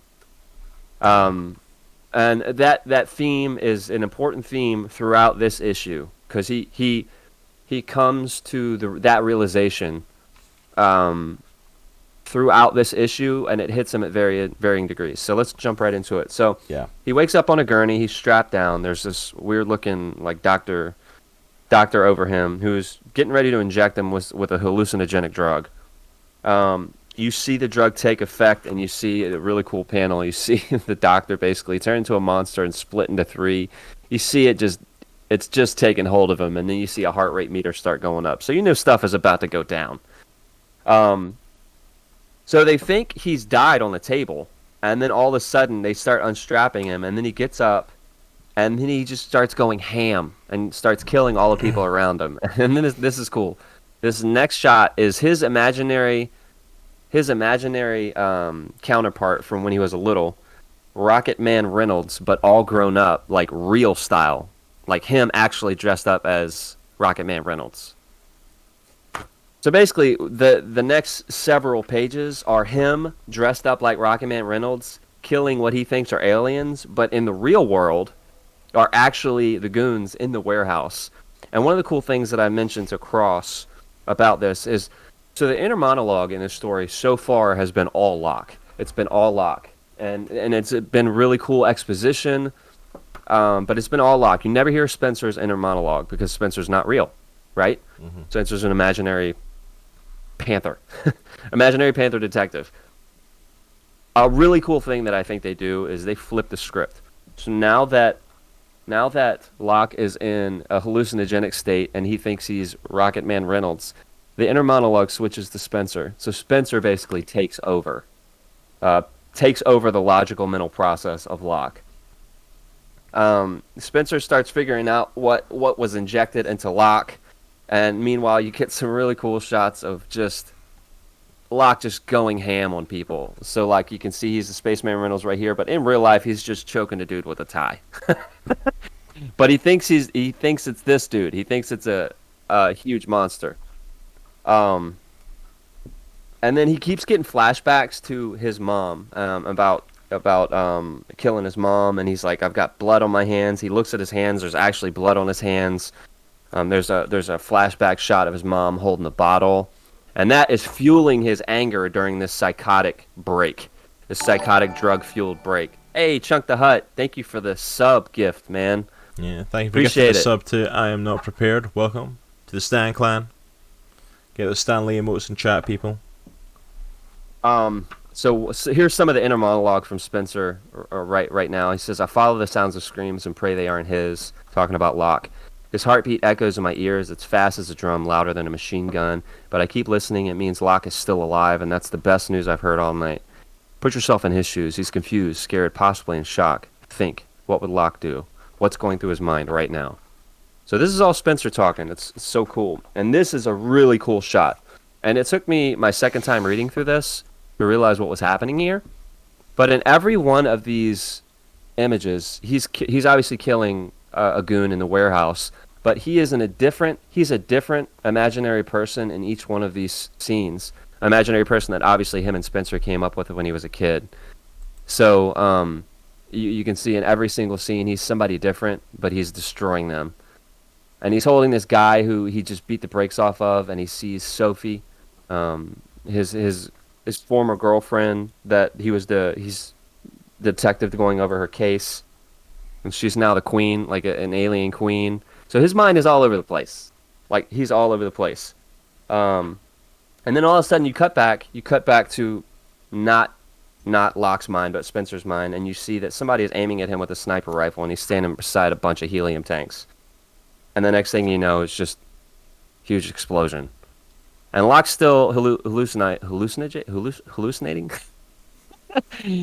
And he's still killing people, and this time Spencer's finally found him, and he's trying to get him to calm down. He's like, he's stop, you need to listen to me. And then Locke turns around and he sees what he thinks is a monster, but it's Spencer, obviously. Flashback to him as a kid, pointing a gun at his mom, heart rate's going off the roof. He's trying to talk to him. And these next two panels, like, again, this is what I mean by this story has heart. So this, I think, in my opinion, and Cross, I don't know what you think about this issue, but in my opinion, this is all about Locke coming to terms with him I killed my mom. She might have had it coming. She might have deserved it. Obviously, she was an awful person, but I killed my mom. And how that relates to the death of Sophie, where he thinks he has blood on his hand for that too. So you cut back to the flashback of his mom. Again, heart's going through the roof. You can see Spencer starting to transform back to his panther form, and he's saying you have to stop running. Spencer's basically telling him, dude, you need to stop running from this specific event because that's what he's been trying to do. And then he says, blood on my hands. He said, you need to stop. And then he goes, I killed her. This is what I deserve. I deserve this. And then this shot right here. Spencer goes, no, you don't. And then he says, let it go, pal. It's not your fault. And then you see a picture of Spencer holding Locke, just like cradling him, like if they were kids. And like it had like, when I read this, I got like Good Will Hunting vibes, you know, when they're in the office, they're in the therapy office, and Robin Williams' character keeps telling Matt Damon, it's not your fault. And he gets pissed. He's getting pissed. And he goes, it's not your fault. And he keeps saying it until he finally realizes, and he breaks down. And definitely I got those vibes from this. So I feel like this issue was all about him coming to terms again with the death of his mom and him killing his mom, and how that relates to Sophie's death. I don't know. What did you think about this issue? Yeah, this issue was really hard hitting, and it was clear, like, the Rocket Man Reynolds stuff, the hallucination he was facing in that, like, it was forcing him to confront a lot of the stuff he was going through. Mm-hmm. He clearly held himself accountable for, like, his mom's death, and held himself responsible that it was his fault she died. And he was feeling the same for Sophie, and I think, again, that's why he was fighting so hard to save Hero. Because, like, he's still carrying the death of his mom. He now believes Sophie's death's in his hand. Mm-hmm. And those last shots with Spencer, like, that was a bit that broke me. Like, that scene of Spencer holding him. Yeah. And just telling him, it's like, look, it's okay, it's not your fault. Mm-hmm. You know, and Locke really showed himself, like, I killed her, this is what I deserve. Yeah. And that explains a lot of what he holds on himself of, like, I deserve this. And you start to realise that that's why Spencer's there. It's like, Spencer is his help, is his coping mechanism for it. Because of all the crap he's gone through in his life, the only good thing he ever had was Spencer. Mm-hmm. Everything else he's lost, everything else has been taken from him. Mm-hmm. The only thing he was able to hold on to was that, and that's his comfort in this, and it became part of him. Like, he can't be without him now. Mm-hmm. You know, the abuse he took from his mom, and it's like, even at that, it's a kid dealing with his mom, and is like, you know, it's like she didn't deserve to die. Mm-hmm. You know, and it's such a heartbreaking issue. It really, you completely are, at that point, I'm like, I'm sold on this. I'm completely in Locke's corner now. Like, I think this is the issue where, like, if you've not felt it yet, this is the one where it's like, you get on board with Locke. You start to understand who he is and how he ticks and why he does what he does. Yeah. And you're like, and this was the point where I was like, especially the way it ends on that last page, you see, like, his dad calling in to the doctor, asking him if it's finished, and Locke takes him out. Mm-hmm. And tells him, it's like, we're coming for you, Dad, be ready. Yeah. And it's like, you're hyped for that final confrontation. Mm-hmm. You're hyped to see him go against his dad to save Hero, and like, you're fully into, like, this has to work. Yeah. This has to take place now. He has to win. Locke said something in chat. He said, the more I think about it, I'm wondering if this is schizophrenia or a dissociative identity disorder, because if he's hallucinating Spencer, that's one thing, but this could be a Fight Club type thing. I tend to agree. Yeah, I definitely don't think it's definitely not a hallucination, because he's aware that Spencer's not real. Mm-hmm. Because we see it, and the most clear scene that you see of that is when he is talking to Hero. And he doesn't, like, introduce and say, and this is my partner, Spencer. It's like, no, he holds up the stuffy. And he says, this is Spencer. And he's a real-life panther, because he knows in her head she's thinking it's a stuffed toy. Yeah. So, like, he's able to process and come to terms with the fact that Spencer's not real in that way. Mm-hmm. But at the same time, it's like, I think it is more of that. It's more of a, like, Spencer has became part of him, and Yeah. even when he's processing stuff, like, you need to remember, like, even when he goes to the crime scene and stuff, all the stuff that Spencer does, that's Locke's mind working. Yeah. Like, his mind is actually phenomenal because he's the one that's working all this stuff out. He's the one, you know, and even Spencer saving him when he's on drugs, like, that's his mind trying to break back through. Yep. It's two parts of the same mind. But whereas, like, in Fight Club, like, where they ended up fighting each other over it and they ended up becoming enemies, like, they are partners that work in tandem, and Yeah. it's what makes them work. You know, and Locke is also then never alone. He doesn't have to worry about dealing with being alone. I think for me, there's something about like, so as a dude who was raised by a single mom, like there's something about I think men being able to like emotionally demonstrate that I think is looked down on. I don't know in society. I think a lot of people think that masculinity means that you don't necessarily express emotions, or if you do express emotions, they're muted. Yeah. So I like when characters can get to a point, and I don't like what happened to Locke, obviously, but I like when characters can get to a point in a book where it's just they kind of give in to Yeah. that like emotional like waterfall, so to speak, Yeah. and like because I think those are some of the most powerful parts of this book, like when he's just letting Spencer cradle him, you know, and he's a full Yeah. grown man and he's letting obviously Spencer's not really cradling him, but you know he's letting him do that. You know he's connecting with his little girl. It's just I like that type of stuff. I really Yeah. appreciate that. Because I think it helps sell who Locke is. Yeah. Because you can only imagine how many times Locke has let that emotion out. Mhm. How many times he's processed what's happened to him and how Yeah. hard and cold he's became to it, because he doesn't have anyone else. He literally has Spencer. Like, you know, everything else gets taken from him. Yeah. And it's like he is just shut himself off to everything, but he is so hurt and scarred deep down. But which is, it's weird because it's such an overdone story to a certain extent. Like, everyone knows that story, hmm but it's done so well here that you invest in the characters. Like, at no point did I feel like it was forced. At no point did I feel like, oh, it's another tortured soul story who's shut off to Yeah. the world trying to be the action hero type thing. No, it's like it's got so much heart and realism, and it's like you just feel so connected with him. hmm And this last issue's even more of an emotional gut Yes. punch. Like, even from the get go, like, it starts off again with the comic, the Calvin and Hobbes-esque comic of his childhood.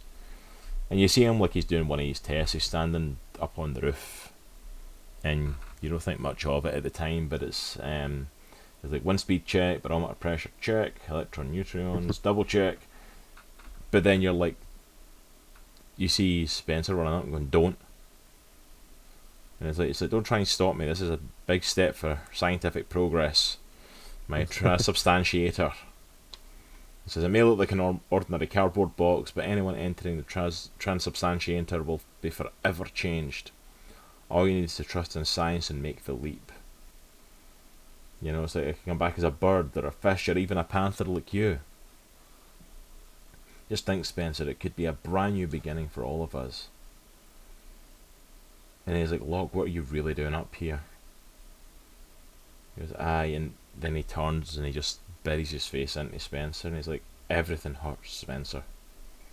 Everything hurts so much." And I just thought, maybe I could come back as something happy. And he's like, "Come here, you got it all wrong. You know, you could come back as a bird or a fish or even a panther, but I wouldn't want to live in a world without my best friend just as you are." Yeah.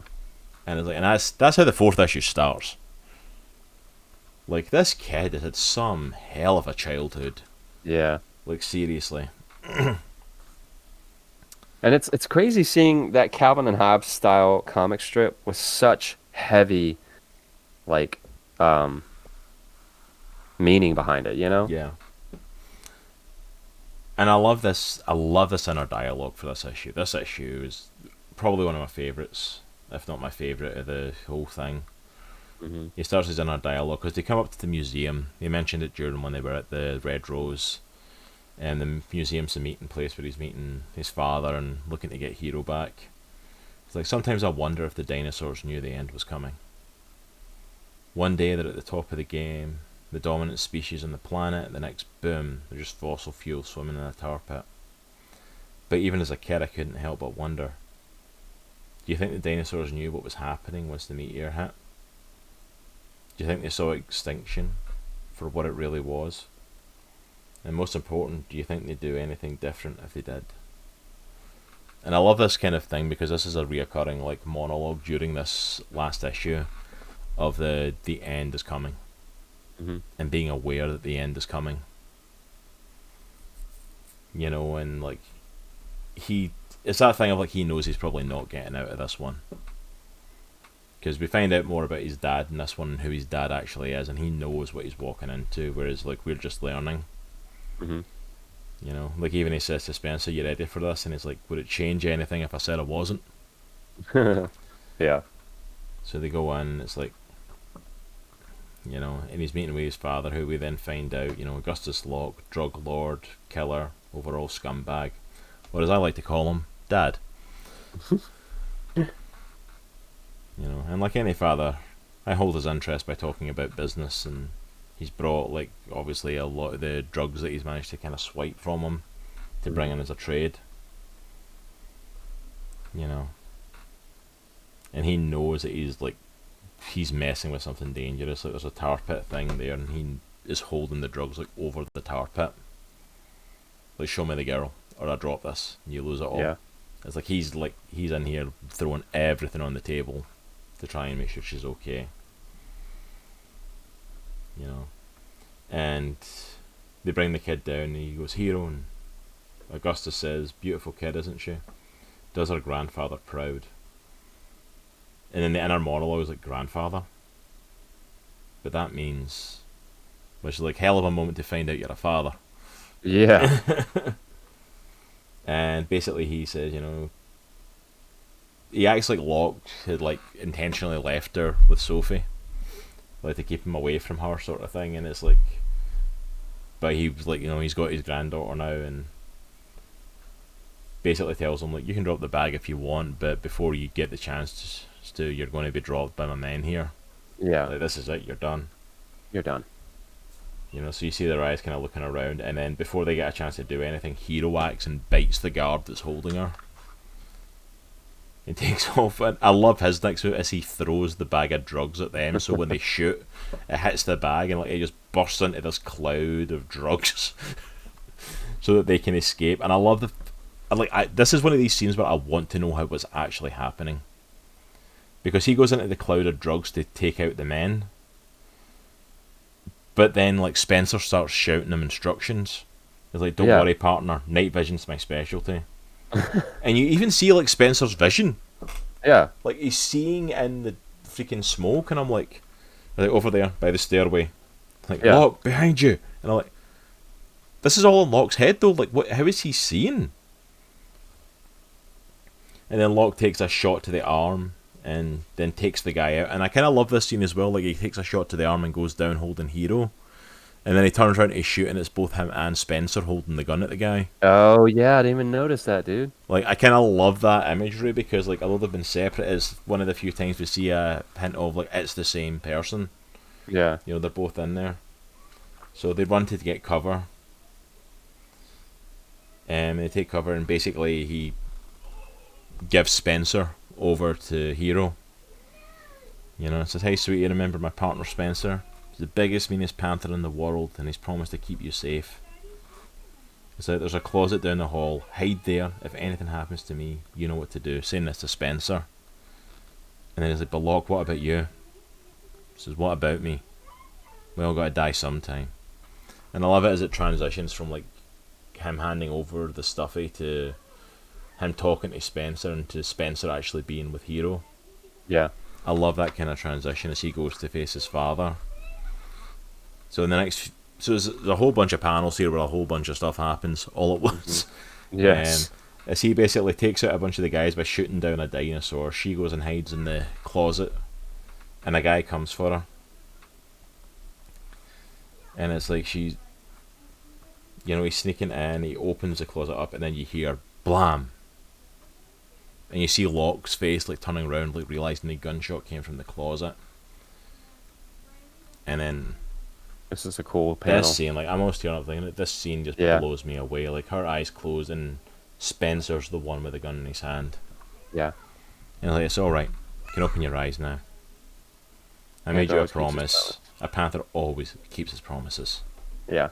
And then I even love her reaction. She's like, I didn't know you were real. He's like, oh, sweetheart, I'll tell you the same thing I told your dad. I'll always be as real as you need me to be. Yeah. And you see him kissing her, and then it transitions, and she shot him, but Spencer in the hand. And it's like, wow. And it's like, and you start to understand, that's the moment when you fully kind of understand why he's still around for Locke, because of all the crap that's going on in Locke's life, Locke needs him. Yeah. And now Spencer's became almost like this guardian angel over the whole family. Mm-hmm. Like, he's now protecting Hero, Locke's daughter, as well. And like, I love it. I absolutely adore it. Like, it's probably my favourite scenes out of the whole comic. Mm-hmm. And then we see Locke like pulling himself to go and face his old man. And it's kind of cool because we still get like little hints of like the Calvin and Hobbes-esque comic, like single panels of it every so often. Yeah. That's going on. But he's basically pulling himself up to fight Augustus, and he's even saying it in his own head. He's like, my body's starting to feel, my body runs cold. My hands won't stop shaking. I've lost too much blood. Mm-hmm. And his dad smacks him with a pole in the back. And then drops one of the bigger bombshells of the series. Because it's like, why couldn't you have left well enough alone? He's like, because you killed her. You killed Sophie Jenkins. He's like, killed her? You idiot. Why would I kill my own courier? Yeah. And it's like, what? And it's like, she didn't just work at the school. She worked for Augustus Locke. Mm-hmm. And she was giving drugs into the school. Yeah. So this whole time he's been hunting Augustus to think he's going to kill him for Sophie, and she's been working for him the whole time. Mm-hmm. And I love it that the next thing is he just gets this full burst of rage, shoves Augustus over the barrier, and they break through. And as they're starting to fall, like he grabs on, and Augustus grabs onto Locke's leg, and they're hanging. And I just love the internal dialogue here that says, just when I thought they'd taken everything from me, they teach me there's still more that I can lose. And that's just one of the most heartbreaking, like, inner dialogue things he's had in this whole series, is because it's like, this kid has just dealt with so freaking much. It's like he's had no break for like 20 plus years. There has been no chill in his life. He's had to deal with this crap. And he's like hanging onto the ledge, and Augustus starts rambling his crap about the fact of that he's, you're just like me. Just give in, just be like me. It's like, just let us both fall and die. Mm-hmm. It's like, just let us both fall to the ground. Surely the world will be better off without both of us. And it just supposes that with his whole thing of talking about like the dinosaurs again, and like, knowing the end was coming. Maybe they knew it was coming. Maybe they knew and they just didn't care. Maybe they were tired of all the blood and the rage and the death, and then he sees Hero. He says, or maybe they just didn't have something worth sticking around for. And I love that next shot as well. He's hanging there, and like his dad's just talking all this crap, and his second hand goes up and grabs the gun, which was like right there. Yeah. He just grabs it and aims it at his head and says, "Tell Mom I said hi." Boom. Right in the right forehead. between the eyes, blasts him, and he falls to his death. It's like he falls and smacks, and Hero helps him back up, and Spencer helps him back up as well. And he's like, every nerve in my body is screaming in agony. It's like, alright, we've got to get you to a hospital. And it's like, not yet. I know who did it. And then the interesting little twist of who actually killed Sophie at the end. Which I was not expecting. Yeah. Was Principal Scabtree. Because Locke made a shot out earlier about the school still being utter crap, and about the fact of like it's the drugs trade there's going up high, and all these kids are on drugs and dropping out. And basically, it turns out her deceased husband, his razor was still in their bathroom, and she took his straight razor and slit her throat. And she does a whole bad guy thing where she goes off about the fact of why she did it, and the fact of like you know she was tearing the school apart and stuff, and so you don't understand, you self-righteous. I was doing what I had to do, and he's like, yeah, we'll see you in the funny pages. Which I love. That's the last line of it, is a little nod again to Calvin and Hobbes. We'll see you in the funny pages, like the comic strip. That's such a cool shot at the last shot. Yeah, that last shot, she's getting carted away, and like Spencer and Locke still standing. And that's the end of Spencer and Locke. Well, Spencer and Locke won anyway. That was really good, man. Yeah. It was so good. It was super intense, but it had a ton of heart. Yeah. Yeah. And the art was phenomenal. I went into this expecting to really enjoy it, and I even liked it more than I thought I was gonna. They say the horrific backstory of Bill Watterson. He got the inspiration for Calvin and Hobbes. Yeah, you never know, Locke. Maybe it is. This is where it all came from. Yeah, you never know. Maybe this is what happened and how he came up with Calvin and Hobbes. But I think it's this. I enjoyed this so much more than I expected to, and I expected to really like this. Yeah. I really connected with this. This is literally probably one of my favourite comics that I've ever read. It's definitely one of my top ones. The only one that can possibly maybe be better than it, and the ones we've done for Indie Comic Book Club, is Lock and Key, because that's one of my all-time favourites. But this is a phenomenal book. So much heart, so much story, such great writing, such great art. Characters that I'm completely invested in Locke and Spencer. I want to read Locke and Spencer 2. I want to delve into this world more. I'm ready to pick that up, delve more into that. I'm ready to pick up Locke and Spencer 3. I want to see more of these characters. I'm so popular, I have more than one comic book about me. Absolutely lost. Yeah, I'm really interested to read Volume 2. I'm interested to see where the story goes. I mean, I'm just blown away by what they did with the art in this. Yeah. And obviously the story has such emotional heart and has emotional gut punches in each issue, I think. But yeah, this was really good. Yeah, I really enjoyed this, dude. Yeah, if you don't have Spencer and Locke, I would highly recommend picking it up for yourself. I would really highly recommend having this one on your comic book shelf. It is well worth, even if you're stuck around for all the spoilers, it's one of those ones that's well worth checking out yourself. Like those, by the time you get to that 4th issue, I'm like, that's the thing that blows me away. I think so many of these, like especially main comic book publishers, like talking like the big ones like Marvel and DC, try to grip people with these amazing stories and try to do these phenomenal things in such a long, spread out length of time. Even their trades are like, the trade paperbacks are like 6 issues long.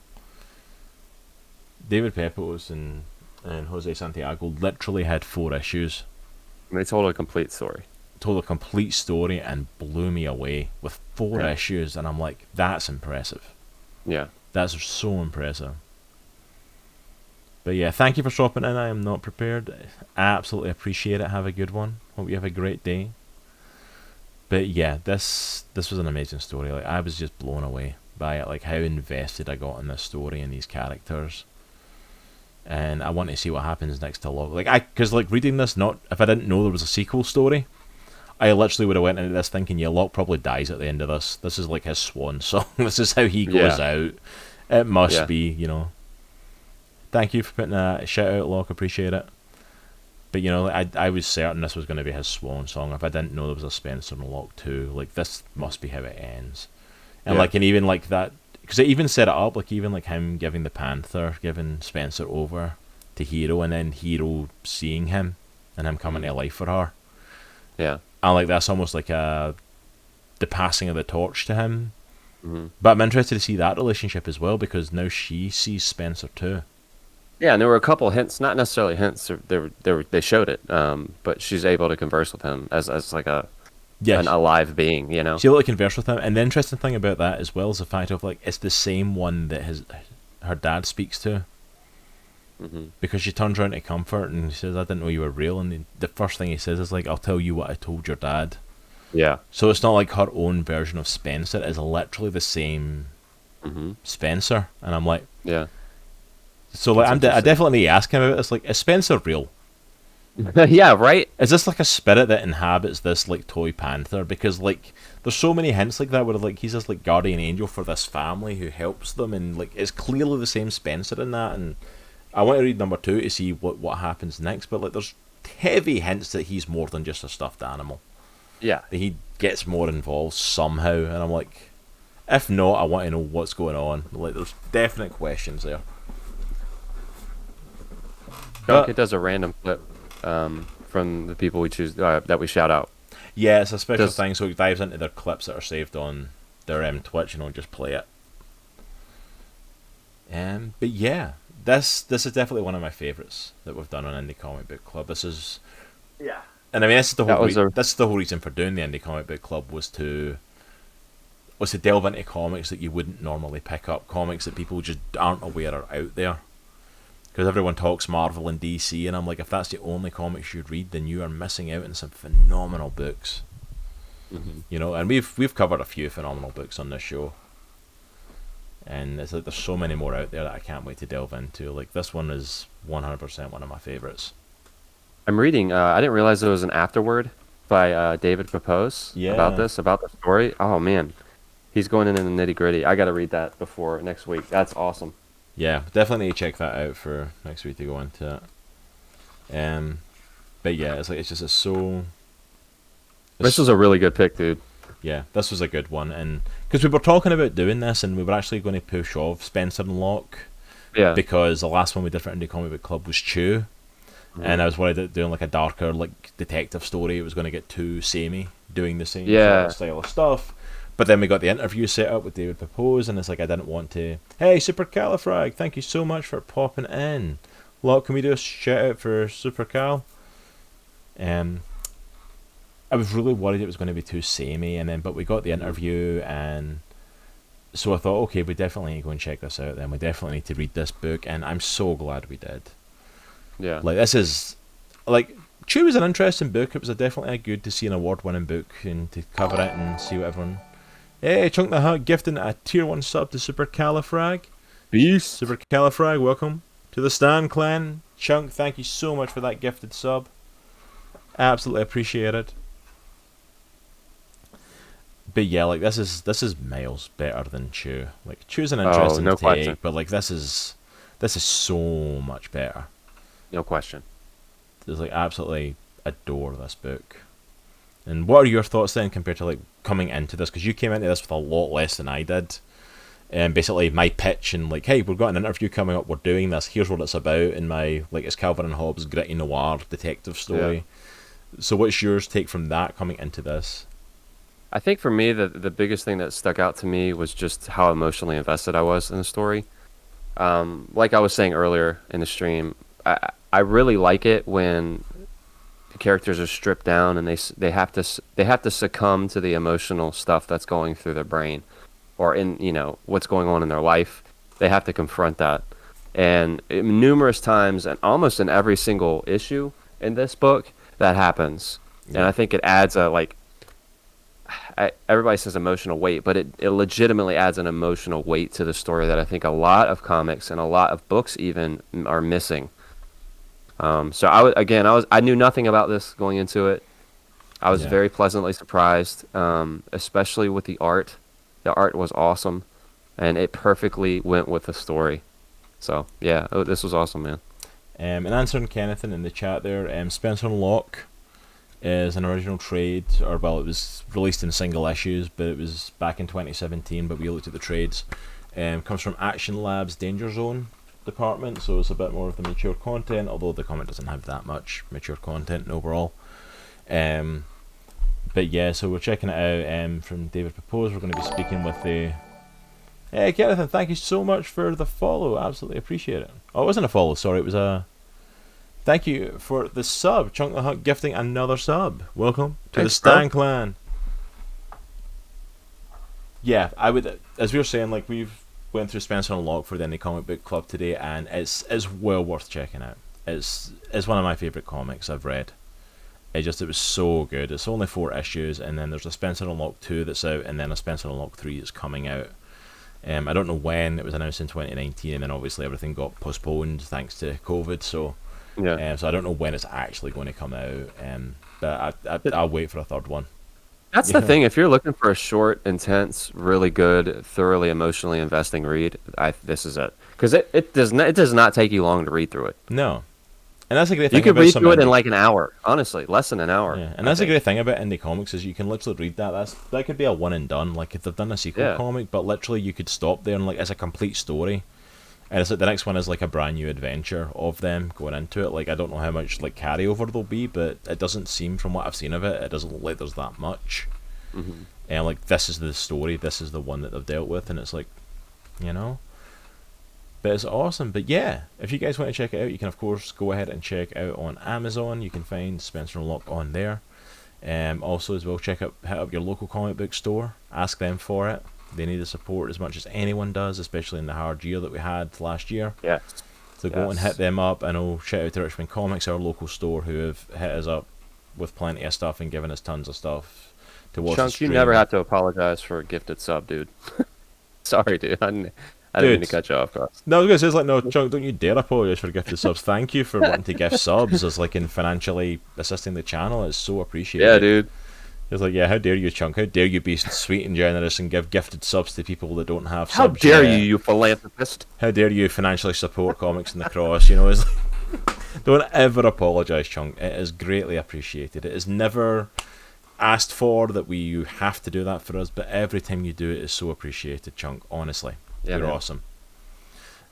But that's it pretty much for us for today. That's the end of the...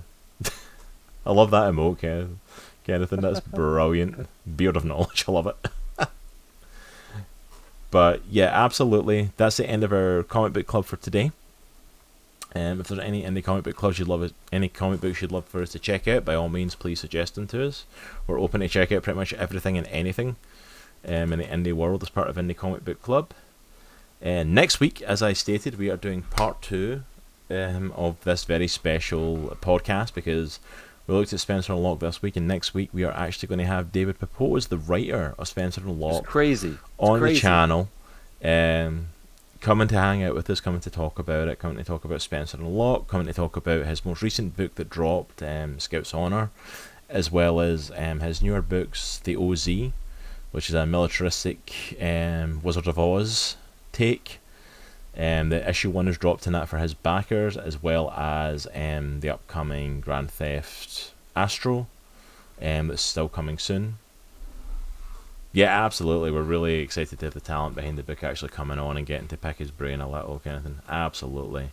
Yeah. So like I cannot wait to talk to this dude. I can't wait to get him on the show and to ask him about this. To ask any questions. If you guys have got any questions about Spencer and Locke that we talked about today, by all means drop them in our Discord or send us some in social media, so we can present them to him and ask him questions, or be in the chat next week and come and hang out and ask them as we talk. Hang out. So that'll be next week again, next Sunday at 2 o'clock as usual. But that's not the last of us for this week. I will be back tomorrow night at 8:30. For Monday Night Crossplay, as I start my brand new playthrough. We finished the Avengers game, or at least the main campaign of it, last week. Thank goodness. That game was... We know that's your favorite game. That game was killing my system. It was killing my computer. It seriously was, and it was average at best. But this week I am so excited. It's tomorrow night, 8:30. Here on Comics in the Cross, I get the opportunity to start Kingdom Hearts.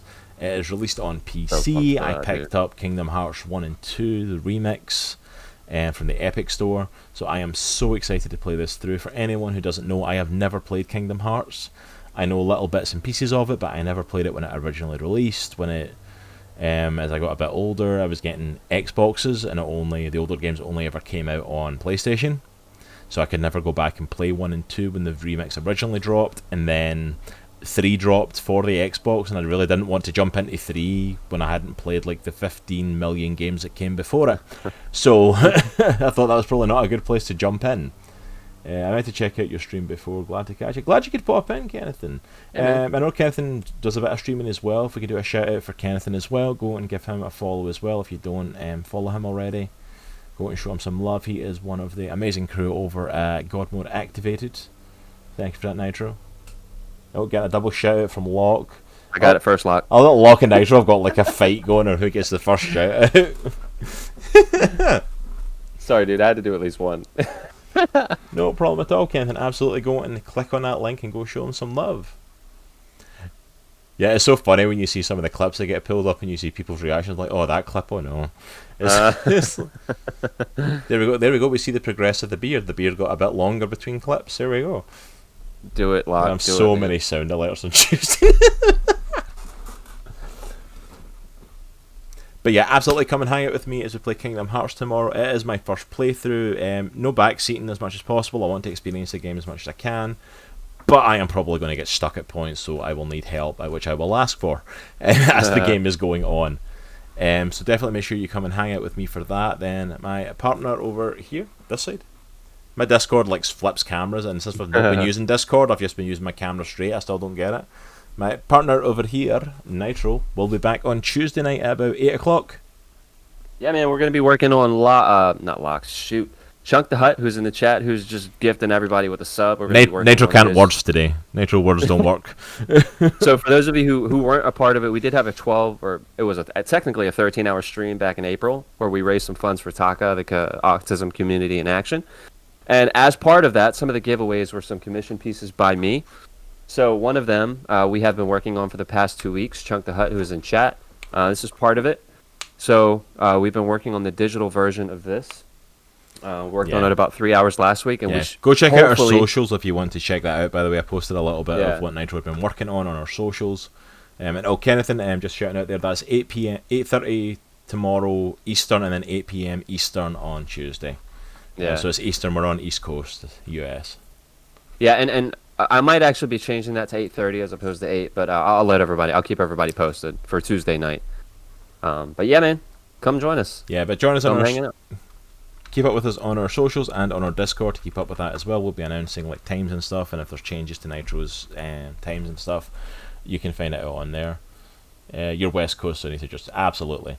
Yeah, I'm so used to just saying 8 and stuff like that, but I keep forgetting we've got people from all different time zones coming in now. It's 8 years or 7 years in this country. I'm still getting used to that. And Chunk just asking about the Avengers game. Honestly, I really enjoyed the main storyline to it, Chunk. The main campaign was really fun. Go and watch my the finale that I did last Monday. That is probably the most fun I had because it was all non-stop, getting into the story, getting into action. It's just there was so many random quiet parts that just slowed everything down. But the finale of it was amazing. The story was awesome. If you're wanting to check it out for that, well worth it. I'm always on the hunt for good comics, arcs, kind of straight story. Well, absolutely come and hang out with us, Kenneth, and we will give you all the best stuff that we can recommend or find. And if you're looking for good comic artists to hang out with, then none better than Nitro. Definitely worth checking out. Man doesn't appreciate how good he is. I mean, you saw what he held up there. The man's good. Literally, that was one of our conversations last night, just to tell you, dude, when I was playing Valheim with Locke and Watson. We were literally talking about that, how awesome your artwork is, and the fact of it's ridiculous that you don't realise how good you actually are. Appreciate it, guys.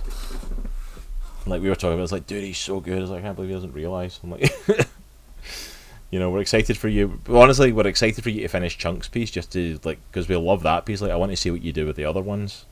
I feel like I get talked about when I'm not there a lot. Hey, at least it's in a positive way. Yeah, that's a good thing. Most of the time.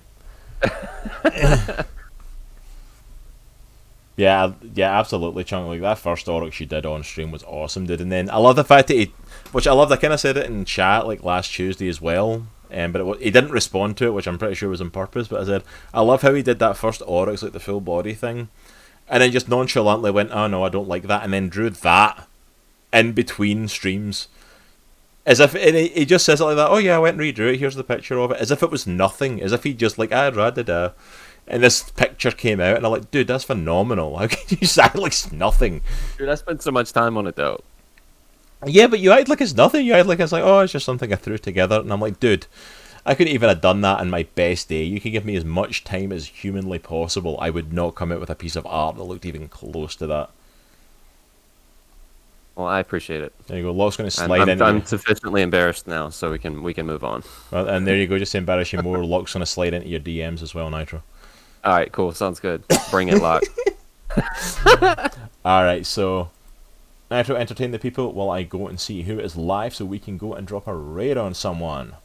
All right, sounds good. So I know I mentioned to you, Cross, but on Tuesday, so I have this really cool thing that I'm working on that hopefully I can get working by Tuesday. It'll be a way that it'll be a way that all of our subs and followers can interact with me on chat. I'm hoping it will work, because if it does, it's going to be awesome. So if you haven't been able to tune in on a Tuesday, please join me on Tuesday. I obviously do not miss Cross's first time gameplay through Kingdom Hearts, one of my favorite games of all time. But if you have the spare time, you should come out and join me on Tuesday, 8 p.m. Eastern Standard Time, so we can try to see if this thing will work, and so we can wrap up Chunk's piece. So I'm pretty excited about it. Yeah, we will definitely have the sound alerts working. Yeah, the sound alerts have just been turned off for today for anyone who's usually looking for them, because I don't like having them on during the podcast, just because we get into a lot of topics, and this also goes up on, excuse me, not just our YouTube, but it also goes up on our podcast stuff, on audio, on like Apple and Spotify and stuff like that as well, and I don't want the sound alerts playing while we're talking about stuff that's part of the podcast. But if we're doing game streams on Sunday, for my Monday night streams and for Nitro's Tuesday night streams, 100% the sound alerts will be on, as well as my voice mod, which I hope I've got working. I think I might actually have it properly working, where you just hear the voice and not me. Don't quote me on that, but you know. You're hilarious, Locke.